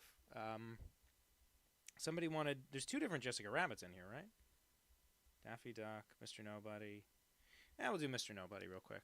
That looked like an easy kind of drawing. Okay, he's like a person. He's missing most of his head, and he's got a little cutout where his heart would be.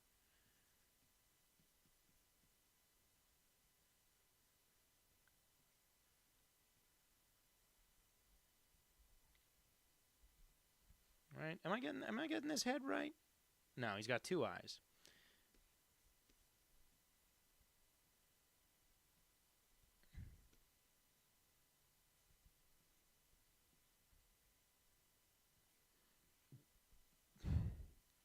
So what we're drawing right now, for those of you who have joined recently, we're drawing Mr. Nobody, who is a Doom Patrol villain. I watched the first couple seasons of the Doom Patrol TV show, and I've been meaning to finish it.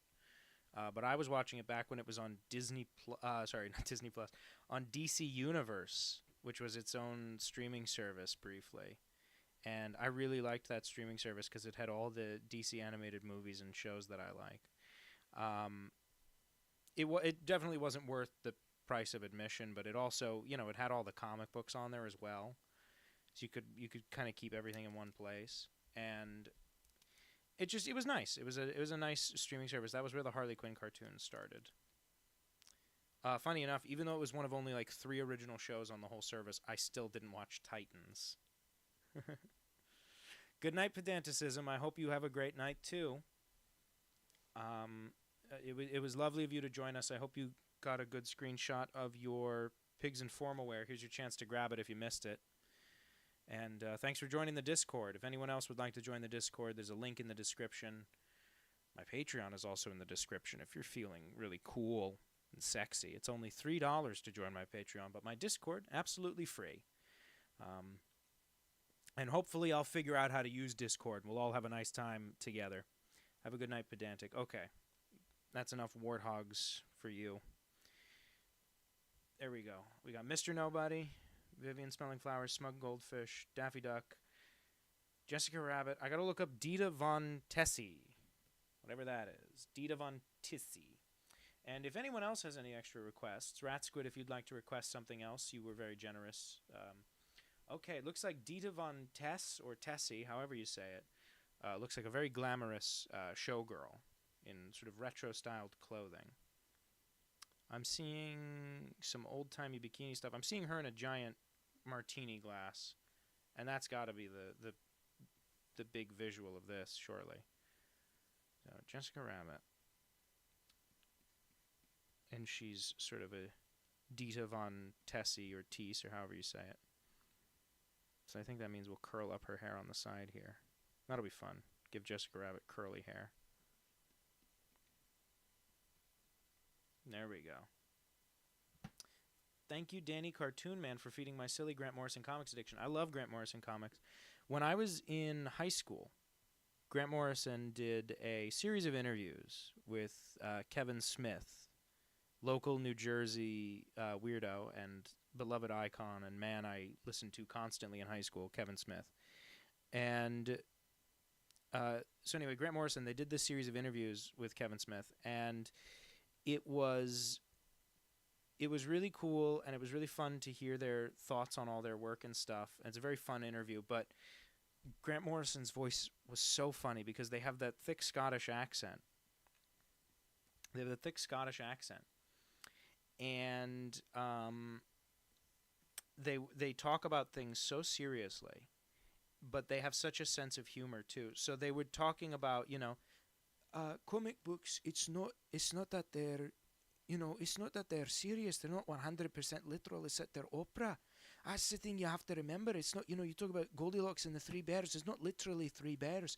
The author's not trying to tell you watch out for bears. It's opera. It's representative. It's not literal. He's not trying to tell you. And it was that thick of a Scottish accent. And it's, All-Star Superman's the best.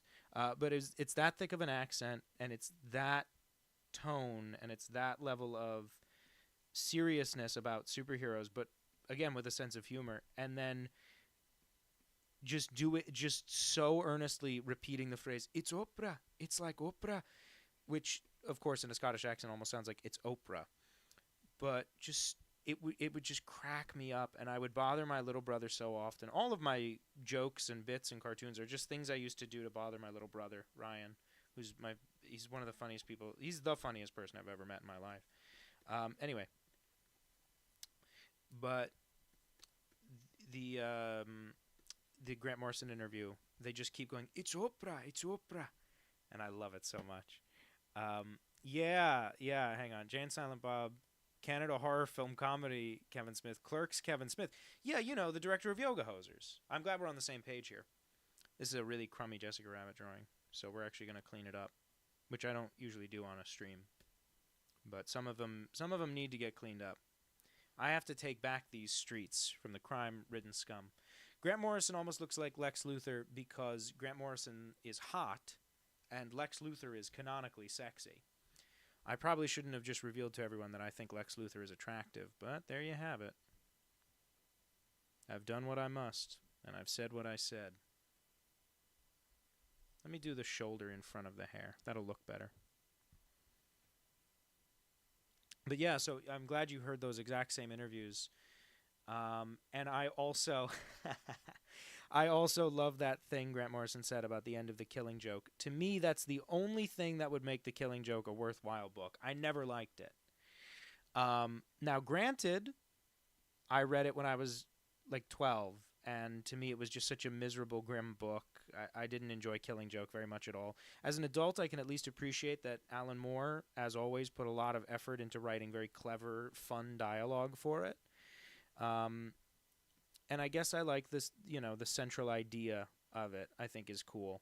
But I really don't much enjoy that story, The Killing Joke. I always thought it was a bit, overdone, overrated kind of thing.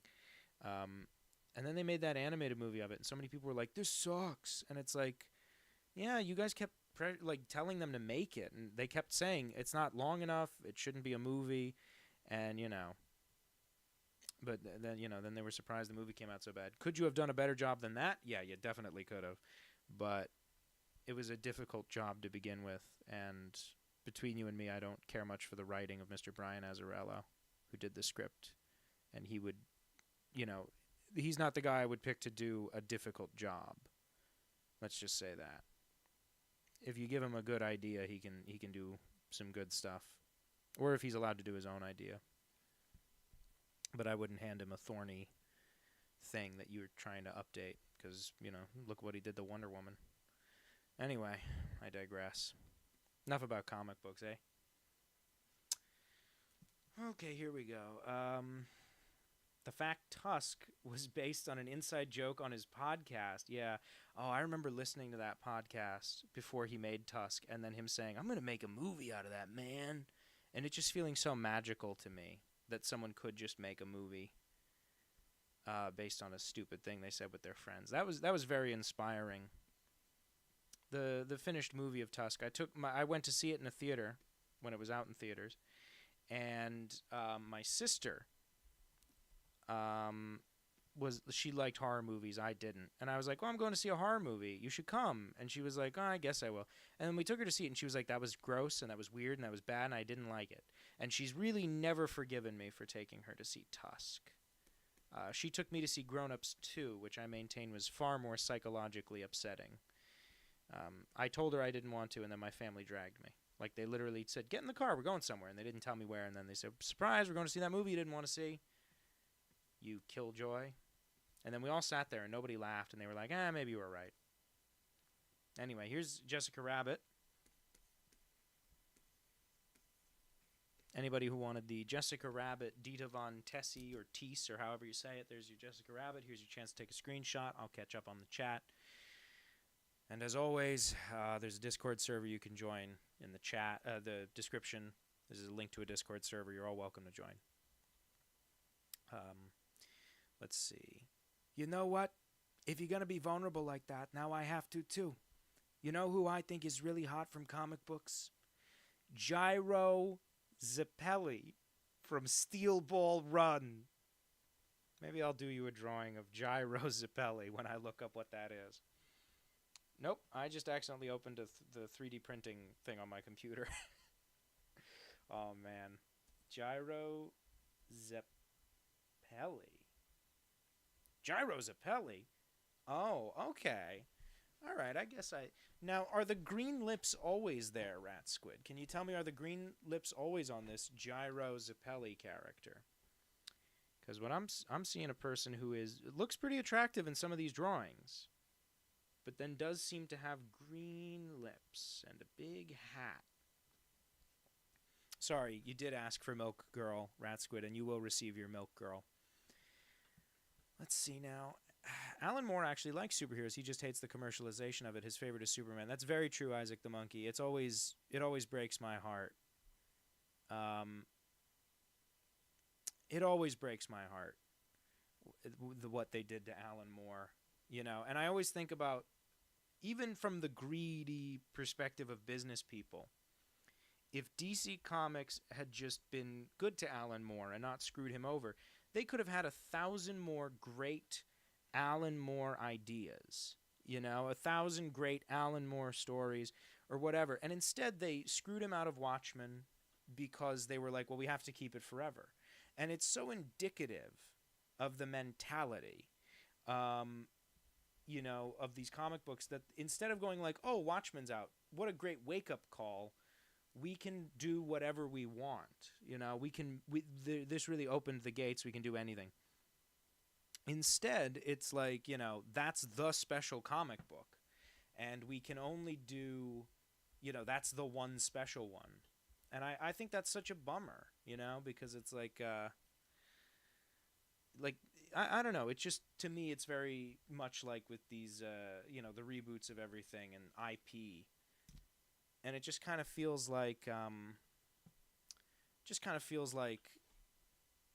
that's indicative of this mentality where it's like they're so concerned. The people who are in charge don't have the idea. They don't know how to have ideas. And so to them, it's like, you know, we have to hoard IP. We have to be, what do the kids call it? We have to like hold on to these things, and we have to buy new IP, and we have to do all this stuff. And yet, you know, the real artists, they can just come up with new ideas. They can just make new good things. And instead they keep screwing over artists, and they're screwing themselves out of those ideas in the future. And, you know, not to be like a hippie or whatever, but I'm so tired of it. Anyway, and Alan Moore is very much, you know, a canary in the coal mine for that.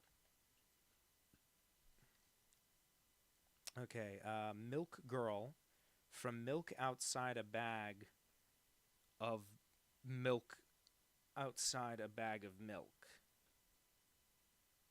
What are the kids talking about? Milk Girl outside a bag of milk. Don't understand it at all. Anyway, Killing Joke has some very clever dialogue, and that was the thing I really appreciated the last time I went through it.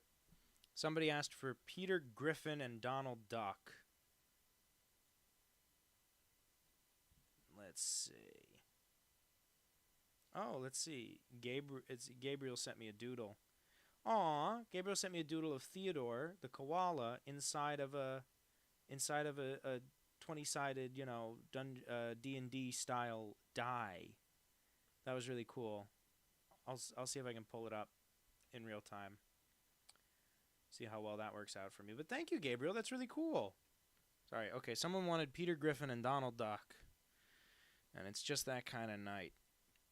Rat Squid, I'm going to have to Google the phrase milk girl outside of milk. Hello, Lala Brave. Comes in, asks for Peter Griffin, refuses to elaborate, leaves. Hey, man, people come and go as they want, but it's time to do some really great, funny Peter Griffin drawings. Lucky there's a man who's a fam. Lucky there's a man fam who is also the guy. Let's all go to school and have some lunch. Family man Peter. I think those are the lyrics. Did you see in the news today? Did you see this? Did you see this on the news? I'm going to start talking like Jay Leno. In the news, American Dad got renewed again, which is great news for me, an American Dad enjoyer. But weirdly enough, it's going back to Fox after being on TBS for the last couple of years. So they're renewing it again, and I think they renewed it for like 2 seasons at a time. But they're renewing it and bringing it back to Fox, which is kind of funny. I assume because Warner Brothers owns TBS. And so that's part of their constant cost cutting. But I'm glad the show's not going to be over just because Warner Brothers is on fire. I'm glad it's going back to Fox. a network that's also on fire, but for different reasons. You do the scariest drawing of Donald Duck ever. But it still has to read as Donald Duck. I can't just do a scary duck. Don't you remember you told me you love me, baby? Baby, baby, baby, oh baby, baby. I love you. I really do. It's an old Carpenter song. There we go. Okay. So, that's Peter Griffin and Donald Duck, and they're both perfectly on model, and they look really good. And now what we're going to do, as a special treat, we're going to show you a doodle that my friend Gabriel did along as he was listening to the stream. What did you do while you were listening to the stream? Okay, where are you? There we go. Look at this. Look at this groovy thing, huh? Isn't this beautiful? And like I said, Gabriel did this. And Gabriel is at TellOVillains on Instagram. It's one of my favorite accounts on Instagram. So I'm going to leave this up for a minute and read what people said, because people said some stuff. Unsurprisingly, he drew Batman comics for several years prior. Oh. Same author of The Boys. Who am I? What year is it? Yep. Okay. Yeah, but anyway, my friend Gabriel drew this. He's at TellOVillains. I highly recommend his stuff. He's being held in a, what do the kids call it? Mother, please release me from my multi-sided prison. Mother! Says Isaac the monkey. Isaac also says, plus Fuzzy Door is also doing stuff for NBC and Universal. But that's about the Ted TV show, and as we all know, Theodore does not go by Ted. Thank you, B-Box. I didn't do it. TellOVillains did. Let me write that on screen. At TellOVillains did this amazing doodle in time with the live stream. So check them out. And also, the Discord thing in the description. And maybe we'll get Gabe in the Discord. I don't know, because I don't know if he uses Discord. I barely use Discord. I just made it up so that people could have the Discord they were asking for. Anyway, let's see. Did I miss any big ones? Somebody asked me to draw that person from Farscape. I don't know if they're here anymore. I don't know if the person who asked for that is here anymore, but between you and me, Farscape is a live-action TV show, apparently, so I would just be drawing a woman. Here, draw a woman. She had kind of a long chin when I looked her up. I'm assuming they wanted a nice drawing of her. I'm going to do a crappy one, because I don't have the strength left in me to do a portrait. Right? Yeah. Seth MacFarlane doesn't write for Family Guy anymore, but, if he wanted something to happen, he could just walk into the office, say, do it. Anyway, I like to imagine that, like, everybody being like, quiet, Seth's here, and they all, like, have to hush up and, like, fix their posture and stuff, and then it's like Seth MacFarlane walks in, and he's, he's like, listen, everybody, this is important. I want you to draw the dog with boobs. And then he walks out, and they're like, fuck, we gotta do a whole boob dog episode now. I did like the Ted TV show. So that's the lady from Farscape.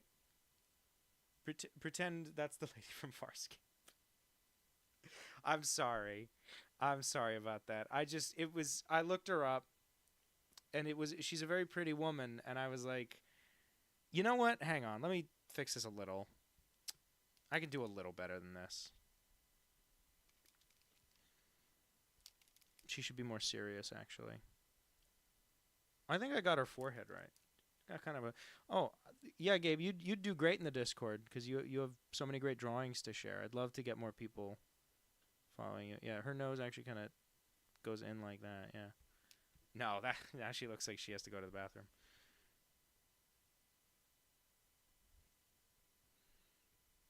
There we go. That's a little bit better, right? She got this eyebrow thing going on. Let me see. Anything else about her? Oh, you know what? Her nostrils actually kind of go up.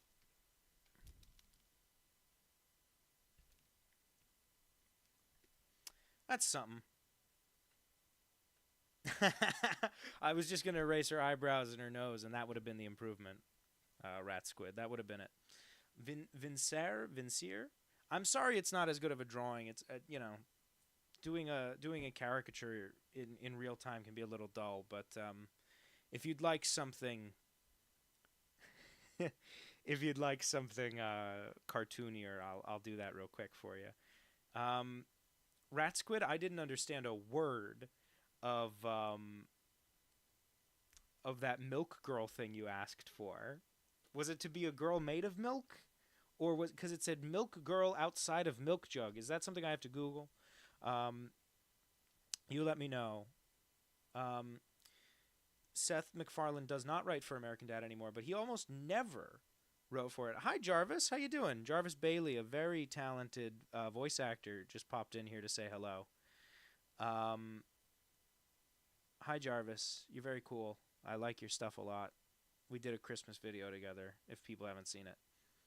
Okay, Milk Girl is the protagonist of a game. Okay, I will look up Milk Girl, and I will get that drawn for you, and then we'll start wrapping up here, because my voice and brain are fried. I'm very sorry, Vincier, or Vincier, however you pronounce it personally. I'll draw you something much better next time. Milk Girl. Oh, hi, Lydia. Morrigan as Rouge the Bat, or vice versa. Okay. Milk Girl. Okay. I think I'm seeing it. Milk Girl, Sweet Memories of Summer. Milk inside a bag of milk. Okay. Milk inside a bag of milk, doo-dah, doo-dah. Milk inside a bag of milk, oh, da-doo-dah-day. Nah, Jarvis, you're great. Great already. Okay, milk inside a bag of milk. This girl looks troubled, dude. Oh, man, we're seeing... Okay, Milk Girl it is. And just a reminder to follow at TelloVillains on Instagram. He's the best. Okay, so here we go. Here we go. Milk Girl. She's got sort of tiny triangle eyebrows. She's got big, scared anime eyes. Oh, boy. Milk Girl has seen some stuff. Sorry, it's the other kind of anime eyes with the lines on top and bottom. Oh, yeah, that's haunted. Look at how haunted this girl is. Who knows what's going on? Quick cheat to doing anime eyes is just color black in the middle.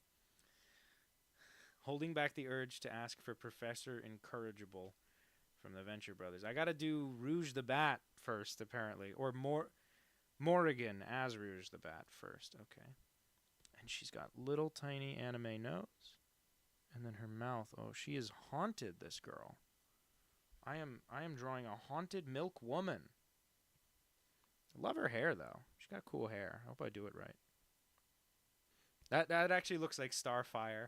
That looks like Starfire from the Teen Titans right now, actually. Hang on.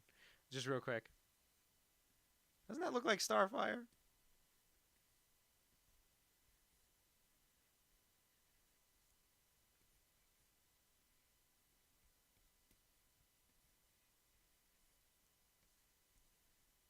That's Starfire. Anyway, back to Milk Girl. Sorry about that. Little diversion for me. Keep myself sober or whatever. I love the way this character looks, though. I gotta Google this game.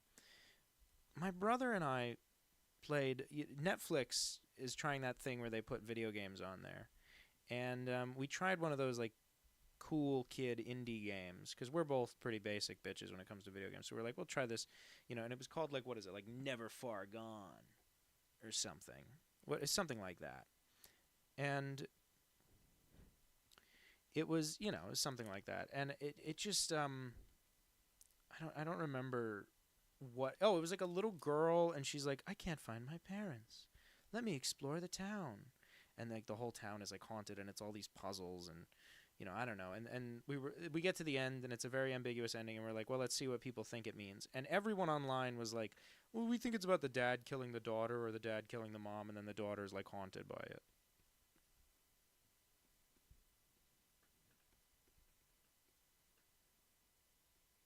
And so anyway, I don't play a ton of those indie games. Maybe someday I'll get really cool and become a gamer. Emphasis on the gay, am I right? I would be correct about that. I know myself very well. Anyway, this is a quick Milk Girl, but I like the look of this character. And I love drawing people in big sweaters. And she seems to have a very big sweater.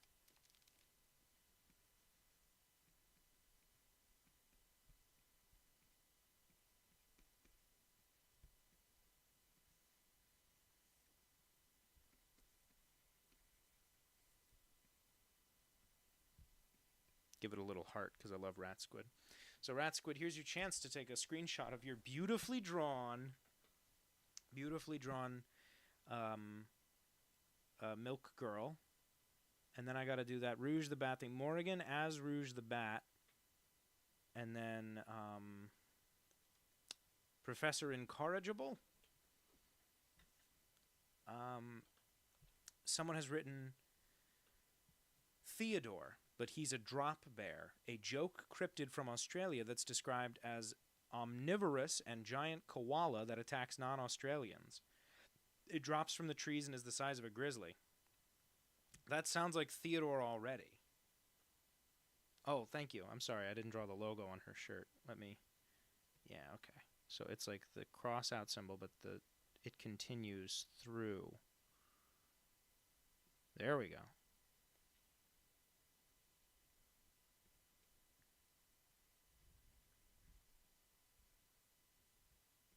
Little stress line under the eye. Okay. And then let me look up whatever Morrigan is, because I don't know anything. I thank you, La La Brave. I also was unaware of the character, but now am a huge fan. Oh, okay. Morrigan is that lady from Marvel vs. Capcom. Okay. And now I got to look up Rouge the Bat, because I've heard of Rouge the Bat. I don't know how they both look. Okay, they're both pretty complicated characters, so I'll tell you what I'll do. I hope you got your picture, Rat Squid, and if not, we'll go back in a minute. So we'll do Morrigan, because that's like a human woman. Right, we'll start with... That's way too dippy. Hang on. Okay. Yep. We'll just kind of have the arms out like this. Right?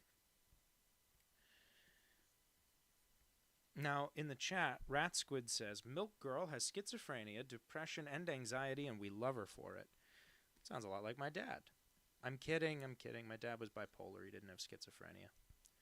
They're different. They're different mental disorders, everyone. Me, I just got good old-fashioned depression and, I don't know, probably something else. Okay.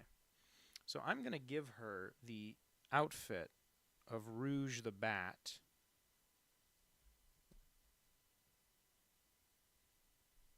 Here we go. I'm going to give her the heart that Rouge the Bat has. Okay. And like I said, I don't know either of these characters too well. And then Rouge the Bat has these sort of arm-length gloves, the forearm-length gloves. Yep, there we go. I love my forearms. Love my forearms. Okay. And then Rouge the Bat also has... I was trying to avoid doing a full-body drawing. But here we are.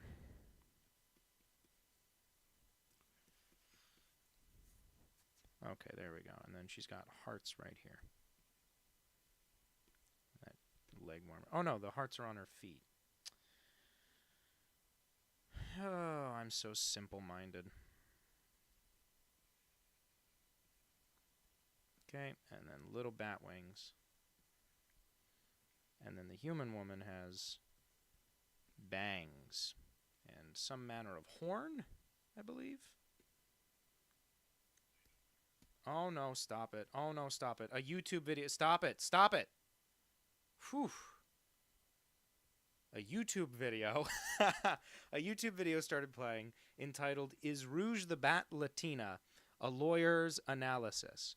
I don't know what any of this means. I'm so scared the Sonic people are going to get mad at me. I don't know what anything is. I'm enjoying drawing this though. I don't know anything about these two characters, but it's fun to draw one character dressed up as another. Just in general. Okay, here we go. So now we'll go to another layer. We'll clean this up. Okay, here we go. We're gonna start coming up with a list of the last 2 or 3 drawings, because I'm gonna start wrapping up soon. Because I've got a vegan chicken patty that's calling my name. Danny! It says to me. Danny, please eat me. I was never an animal. You don't have to feel weird about it. It says.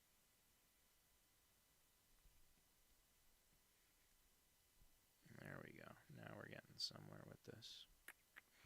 Long ago, and oh so far away, I fell in love with you before the second show. Sorry, that's been stuck in my head. It's a song by the Carpenters. And I haven't been able to get it out of my head, and I feel like I've sung it 2 or 3 times on this live stream, and you guys are probably ready to tear my arms off. But I need these arms to draw not only these requests, but the cartoons on this channel that people watch and enjoy, presumably. Yes, it's a 47-minute video entitled "Is Rouge the Bat Latina? A Lawyer's Analysis." I cannot stress enough, it was the first thing on Google. I was just trying to get a picture of Rouge the Bat, because I don't know the Sonic characters well enough. So I was just trying to get a picture of her, right? This sounds like I'm defending myself to a wife that I'm, like, I was just trying to get a picture of her. Anyway, I was just trying to get a picture of this character, and the first thing that comes up is this 47-minute video entitled "Is Rouge the Bat Latina?" You know? Nobody asks those kinds of questions about Theodore. I think it's a double standard. It's kind of sexist, you know? People asking if Rouge the Bat is Latina. Nobody's asking if Theodore is a hot Latina. Which, for the record, I don't think he is, but we can make that canon if you guys really feel strongly about it, that Theodore the Koala should be a hot Latina. You know, leave a comment down below. Tell me if Theodore should be Latina or not. Like I said, that's not the current going theory, but, you know, things change. Stories evolve over generations, you know? And the Theodore the Koala story might just be the story of a beautiful Latina. Does that sound like I'm making fun of Latinas? I hope not.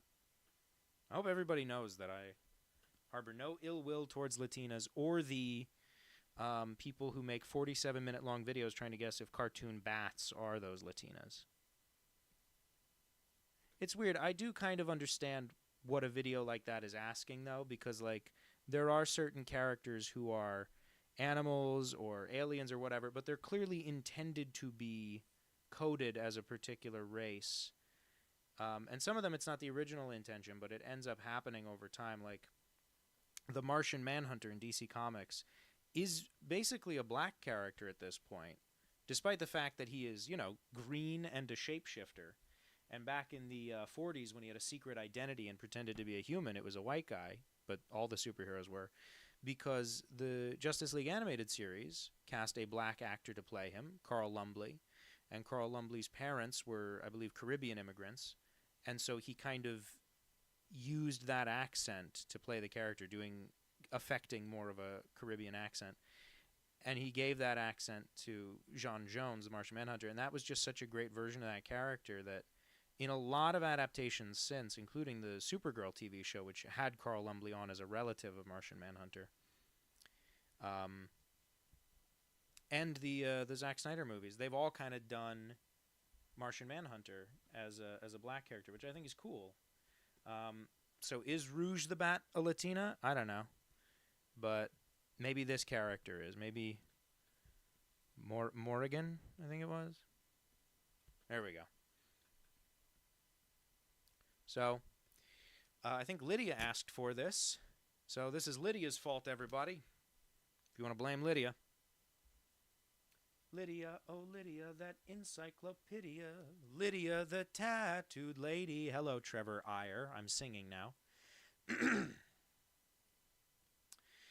That was an old Groucho Marx song, Lydia, the tattooed lady. Polka Dot Productions asks, do you guys think God stays in heaven because he too fears Theodore?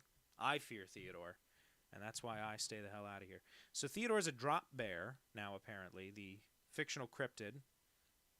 I can't remember what else I've promised to draw.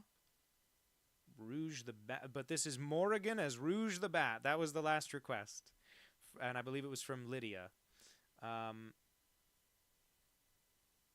Fantastic little Martian Manhunter tangent. I'm always thinking about Martian Manhunter. He's so great in that show, but Martian Manhunter almost never has his own comic book. Anyway. Theodore the Koala is a famed Australian Uruguayan Latina. He is also the drop bear and has God fearing what he made. That's Ratsquid's update to the Theodore Wiki. Hello again, Pedanticism.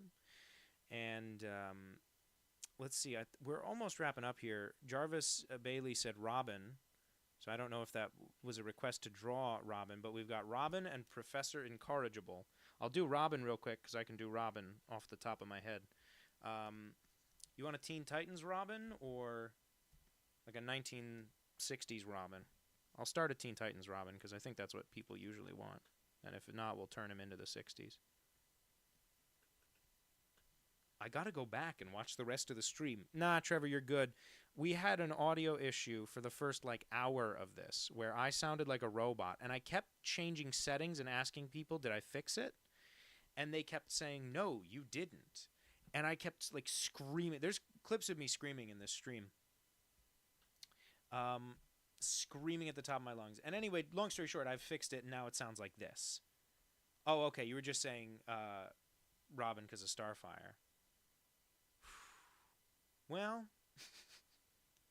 you're getting a quick drawing of Robin anyway, before I do Professor Incorrigible, and then we'll see if anyone else has any last gasps, and then we'll all say goodnight to each other, and we'll all join the Danny Holt Discord, which will have presumably fun cartoon stuff in it. I don't know. I've truly never used Discord. I'm in 2 of them, and they're both just rewards for subscribing to a podcast. Give Robin a big old ear with an X in it. Oh, you know what I used to love? Yes, I had become the video I did of the woman getting turned into a robot. Hello there. My name is Danny. 379 pieces of toast. That's way too much. You know what you're doing. Don't try to be cute about it. Okay, anyway. You're gonna take a drawing of Robin and you're gonna like it, Danny Holt says to you threateningly, his skin clammy and his eyes bloodshot. You're joking, but this morning I woke up and I had a really pink eyeball, like a burst blood vessel, and it was devastating. I was like, am I gonna die? What does that mean? And it went away over the course of the day, but I was just like, did I suffer a stroke in the nighttime? I'm always worried about strokes and brain hemorrhages because that's what did in my Gam Gam. Not to be confused with Gam Gam, the cartoon character I've recently invented. Oh, it looks like I gave Robin tits. Let's give Robin tits. There you go, Jarvis. It's Robin with tits. You didn't ask for it. Nobody did. That's what you're getting. That's what you get when you come in at the end of the stream when I'm tired. If you're still taking recommendations, could you draw Theodore as Heavy from Team Fortress 2? Absolutely. There's just one request ahead of yours, so if you're nice and patient, I have to draw Professor Incorrigible from the Venture Brothers, and then I will happily draw Theodore as the Heavy from Team Fortress 2, and then maybe we'll sign off. Incorrigible. I had to Google. I needed a reference picture. It's been a while. Okay. Do I want to... I'll do him kind of on model. You know, I won't slavishly follow the cartoon, but I'll keep him in the ballpark. Professor Incorrigible, I do quite like the Venture Brothers. Professor Incorrigible switched voice actors on the show like 4 times. Because when he first showed up, he was a Stephen Colbert character. And then, of course, Stephen Colbert got his own show, too busy, couldn't come in to do the voice. So then they said, okay, no problem, we'll have Bill Hader do it. And Bill Hader did a similar kind of character. Well, then guess what happened? Bill Hader got his own show, and he was too busy to do episodes of the Venture Brothers. So then, I think Professor Incorrigible, he might have stopped appearing after that, but the other Bill Hader character, who was kind of a Vincent Price impersonation, they recast with James Adomian, who's a very talented actor, a very funny comedian who I know from Comedy Bang Bang, but is the voice of Bane on the Harley Quinn cartoon, and is just a very funny voice actor in general. Oh, how do I do his hair? There we go. Okay, yeah. Oh, it comes to a fin once he's evil. I hope you don't mind I did the evil Professor Incorrigible. I didn't do the good guy. Not that he was ever that good in the show. He was always kind of evil. Oh, big spoiler alert for one character on the Venture Brothers.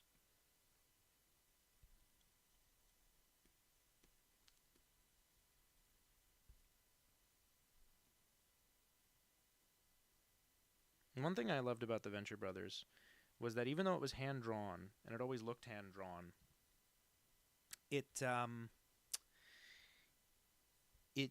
they started doing really complicated logos on things, and they would do a really complicated logo, and then, you know, on top of the animation, they would add it, like by warping and stretching the drawings, and I just thought it looked great. Like, they would take the one image and stretch it onto each individual drawing, and I just thought that looked so good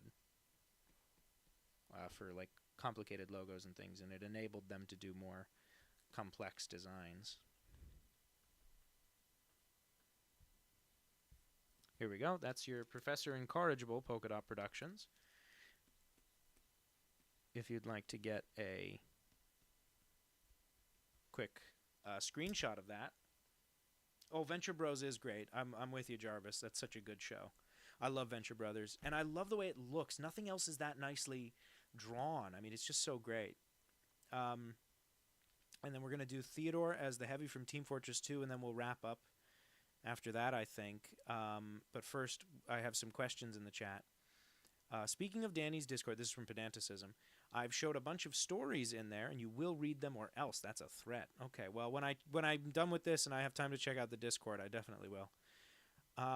Who would win in a fight, Gam Gam or Crass Uncle Chitty? Find out in the new Zack Snyder movie, Gam Gam versus Crass Uncle Chitty, Dawn of Justice. That's by Polka Dot Productions.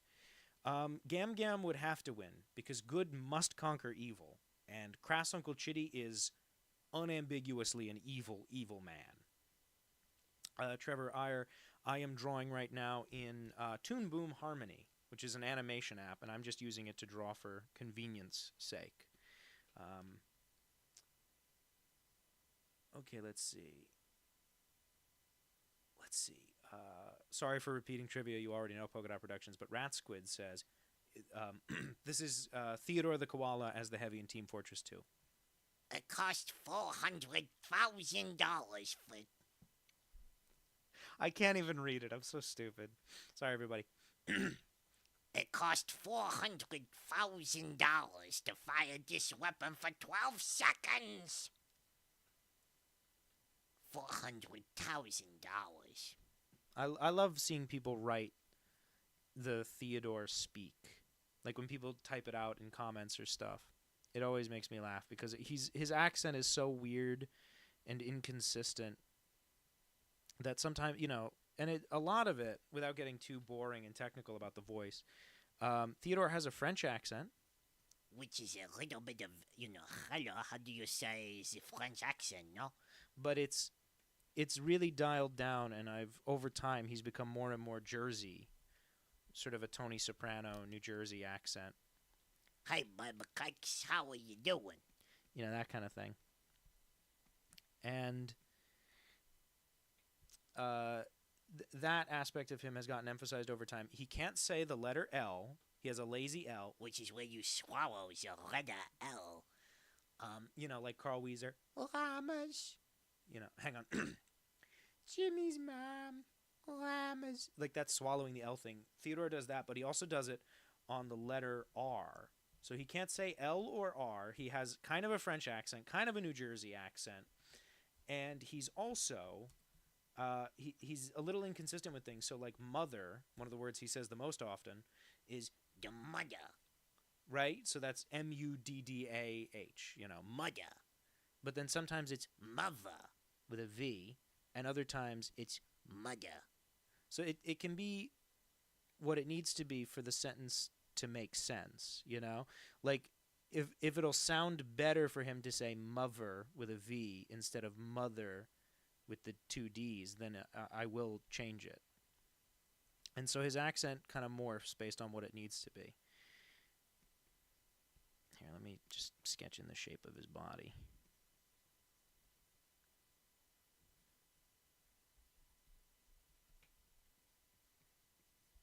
He's got to hold this big gun. It's kind of important that he be holding it. Is it funnier? I might have to start over because it might be. I had a funnier idea. You have the big gun right here. There we go. And then it's got the big tank on the side of it.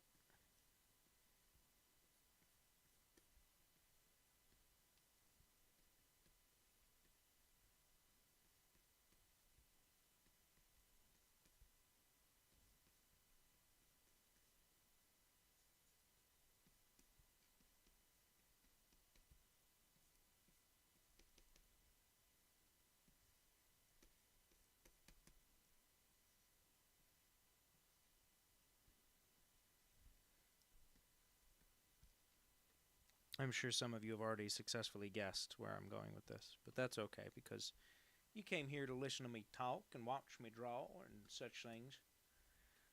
If anyone has anything they want to hear me talk about, I'll happily do that. Otherwise, you're just going to hear me filling time. When I was a girl at my daddy's side, Papa the royal mortician revealed to me in secret sign the mark of the magician.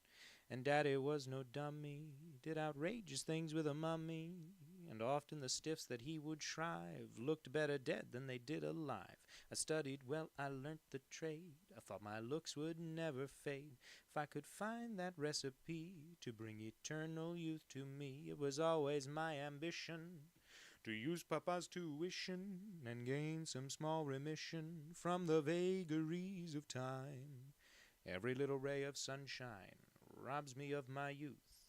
Who to blame, who to curse, who's the one? You know the only one would have to be my enemy, the sun. That's, of course, Yzma's cut song from The Emperor's New Groove back when it was called Kingdom of the Sun.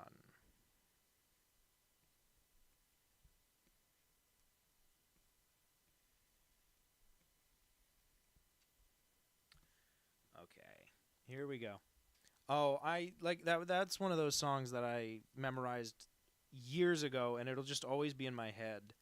And I don't know if other people have this same problem as me, but a lot of times when even when I'm trying to do something and like actively think, my brain will just start playing a song that that I heard years and years ago, and it can be very annoying because. Especially, I used to do improv in college, which I know you wouldn't guess from how slow and boring I am on these live streams. But to be fair, I never had to improvise while drawing. But anyway, I used to do improv, and you know, I'd be standing there and I'd be trying to think of something interesting or funny to say or keep the scene going or just even pay attention so I could participate in the scene. And my brain would start going, you know, if you say, come with me off to Massachusetts, then to Massachusetts we will go.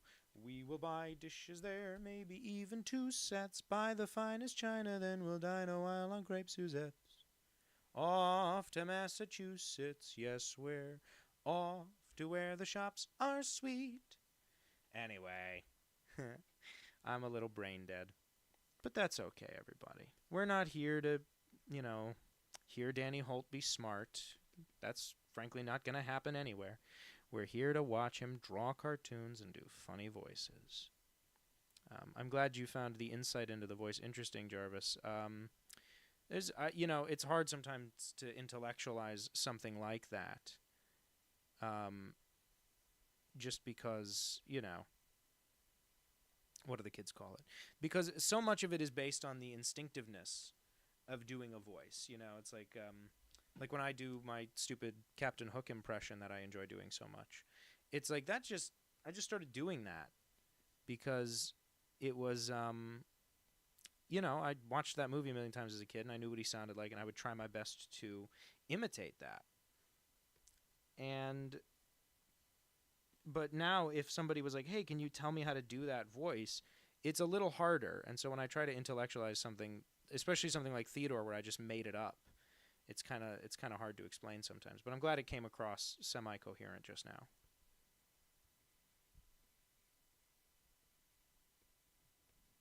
Trying to draw a minigun without spending the time that it would actually require to do a good job. That's basically my whole career, is trying to do something without spending the time required to do it well.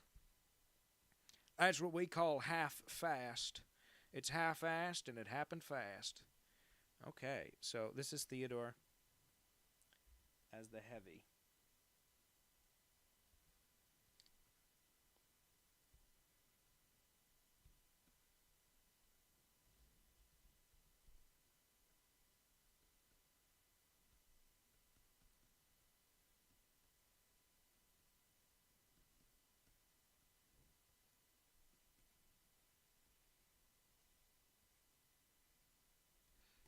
And then I think it'll be funny if I give him the stubble.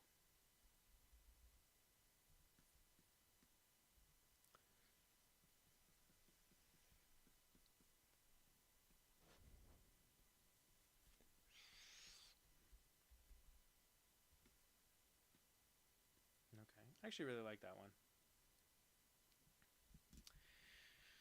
All right. If that was your request, make sure you take a screenshot. And, let's see. Someone named Silly Lil Jester with a bow tie asked for something. Oh, hello, Benjamin McCullen. Thank you so much for your... Oh, thank you. I'm glad you enjoy my work. I'm very happy to have made you smile. That is animation for you. You can't spend too much time on one thing. No, you can't. You gotta rush on everything, and yet you're still gonna spend years of your life doing it. Isn't that just the most difficult, most awful thing?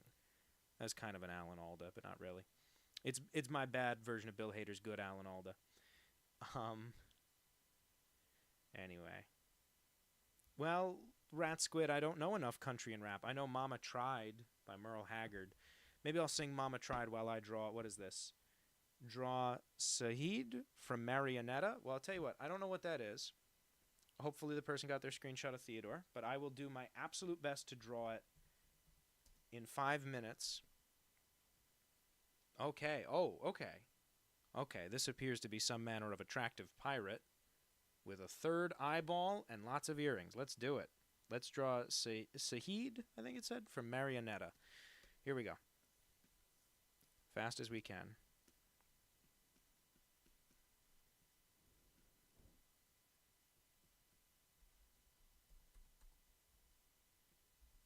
How do I draw someone with a sort of crooked, cocky smile? There we go.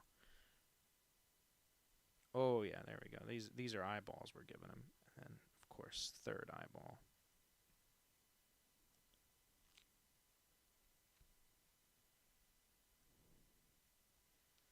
I don't want to make it too ugly. This character I'm looking at seems pretty cool and attractive.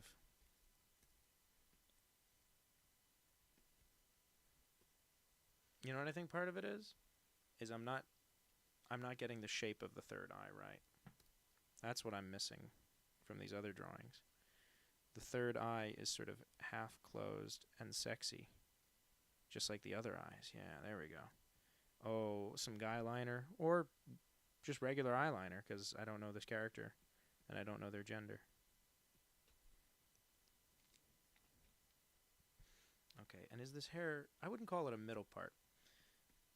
It seems to be from right here on the head, yeah, okay.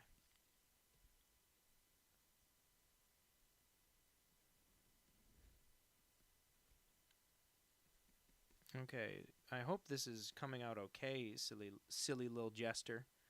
This is not a character I've drawn before. See you around, Pedanticism. We'll all be wrapping up here soon, and we'll join you in that great big Discord server in the sky. By which I mean the Discord server I started for the channel. Anyone who wants to join, just go to the link in the description. See how successfully I plugged that? Isn't that cool? Aren't I great? Everybody give me kissies. Don't really, though. Don't develop a parasocial relationship with me. We're computer people.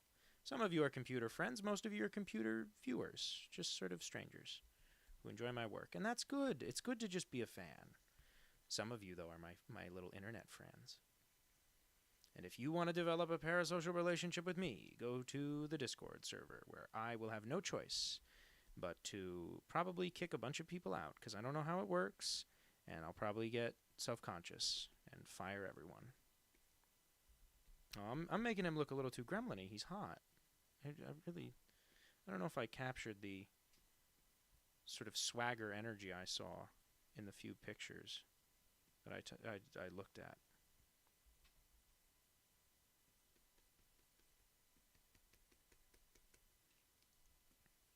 Okay, that is the fastest I can draw this character. I hope that satisfies silly little jester with a bow tie. I hope that worked for you. Don't forget to feed Theodore tonight. He probably got out again. I want to be so clear about this. Theodore will... You don't have to feed Theodore. Theodore finds his own food. I've given him special... I bought him a eucalyptus plant so he could take the leaves off himself. Doesn't matter. He came home last night with a plate of spaghetti and meatballs. And he took one bite of the meatball and said, What's that? and I said, it's a meatball. And he said, No, meat? That's not candy. Why would you want that? and I would say, you have to eat other stuff. And he'd go, You don't eat meat. it's just, he's a real pain in the neck. But I love him. And thank you for asking, Benjamin McMullen. I will make sure he eats. All right. I think he can't have SpaghettiOs anymore, Benjamin, because he made a what I would call the mess of the century. He ruined my carpet. He ruined a date I was on. And without going into too much graphic detail, he ruined my psyche. You know? That's what he did. So we're going to go through Theodore as the heavy. That's probably my favorite drawing of the evening, but let's make sure whoever asked for the Marionetta character that you get your screenshot. And I think we're wrapping up. I think that'll be the last drawing for tonight. So thanks everybody for coming by. And Rat Squid, I will reciprocate that platonic digital kiss. Yeah, anyone who wants to join the Discord server, that's in the description. If you'd like to support me on Patreon for just $3 a month, you get all sorts of bonus stuff. There's like a 20-minute making of video on that Batman cartoon I did. There's a 15-minute one on the detective, the 30-second cartoon about the detective. There's all sorts of silly stuff over there. You can find exclusive cartoons that just won't make it to YouTube for silly reasons or whatever. So, yeah. Thanks, everybody, for coming over. You can Patreon $3 a month, absolutely free for the Discord. No gatekeeping on the Discord. You can go join. All right, I'm assuming this person got their picture. And then we've got Theodore as the heavy from Team Fortress 2. We've got Professor Incorrigible. We've got, what's his character, Morrigan as Rouge the Bat. I'm so ignorant. We have a drawing of Robin the Boy Wonder that was not asked for, it turns out. We have the character from Milk Girl. Go follow Tell O Villains because they did this really cool Theodore drawing. Here, let me not be a grandpa for a second. This really great Theodore drawing that Tell O Villains did. And, we don't have to go through all the drawings, but Peter Griffin and Donald Duck. That was an important one. Mr. Nobody. Vivian Cartoonish, Smelling Some Flowers. Smug Goldfish. Daffy Duck as a showgirl. Jessica Rabbit's jaw on the floor, jealous. Oh, man. Jessica Rabbit dressed as someone I don't know. Two pigs in formal wear. The character Aaron Sun from Farscape. A grilled cheese getting grilled. Never got around to that Jessica Rabbit one. A goblin paragliding into a volcano. That's not the finished one. This is the finished one. And then we've got every copy of Mario 64 is personalized. Almost done, everybody. Penny Pal from Electric State. Zomb Lennon, which is a zombie John Lennon. Catwoman filing her taxes. The Asocial Giraffe. And finally, the Theodore drawing, where I couldn't figure out my microphone. So thanks so much, everybody, for coming out. It means a lot. We're going to wrap up tonight. Yeah, go slower. Drink less. Don't give yourself cancer with alcohol. But thanks so much, everybody, for coming by, especially Rat Squid. Thank you for being generous. Polka Dot Productions, Lala Brave, everybody who came out tonight. Thanks so much for coming along, everybody. And with that, I will read this last message from Polka Dot Productions, from Polka Dot Productions, who said, "That's all, folks." Porky Pig says before getting white girl wasted with Daffy Duck. So Yeah, but that's all, folks. Let's get white girl wasted. Good evening, everyone.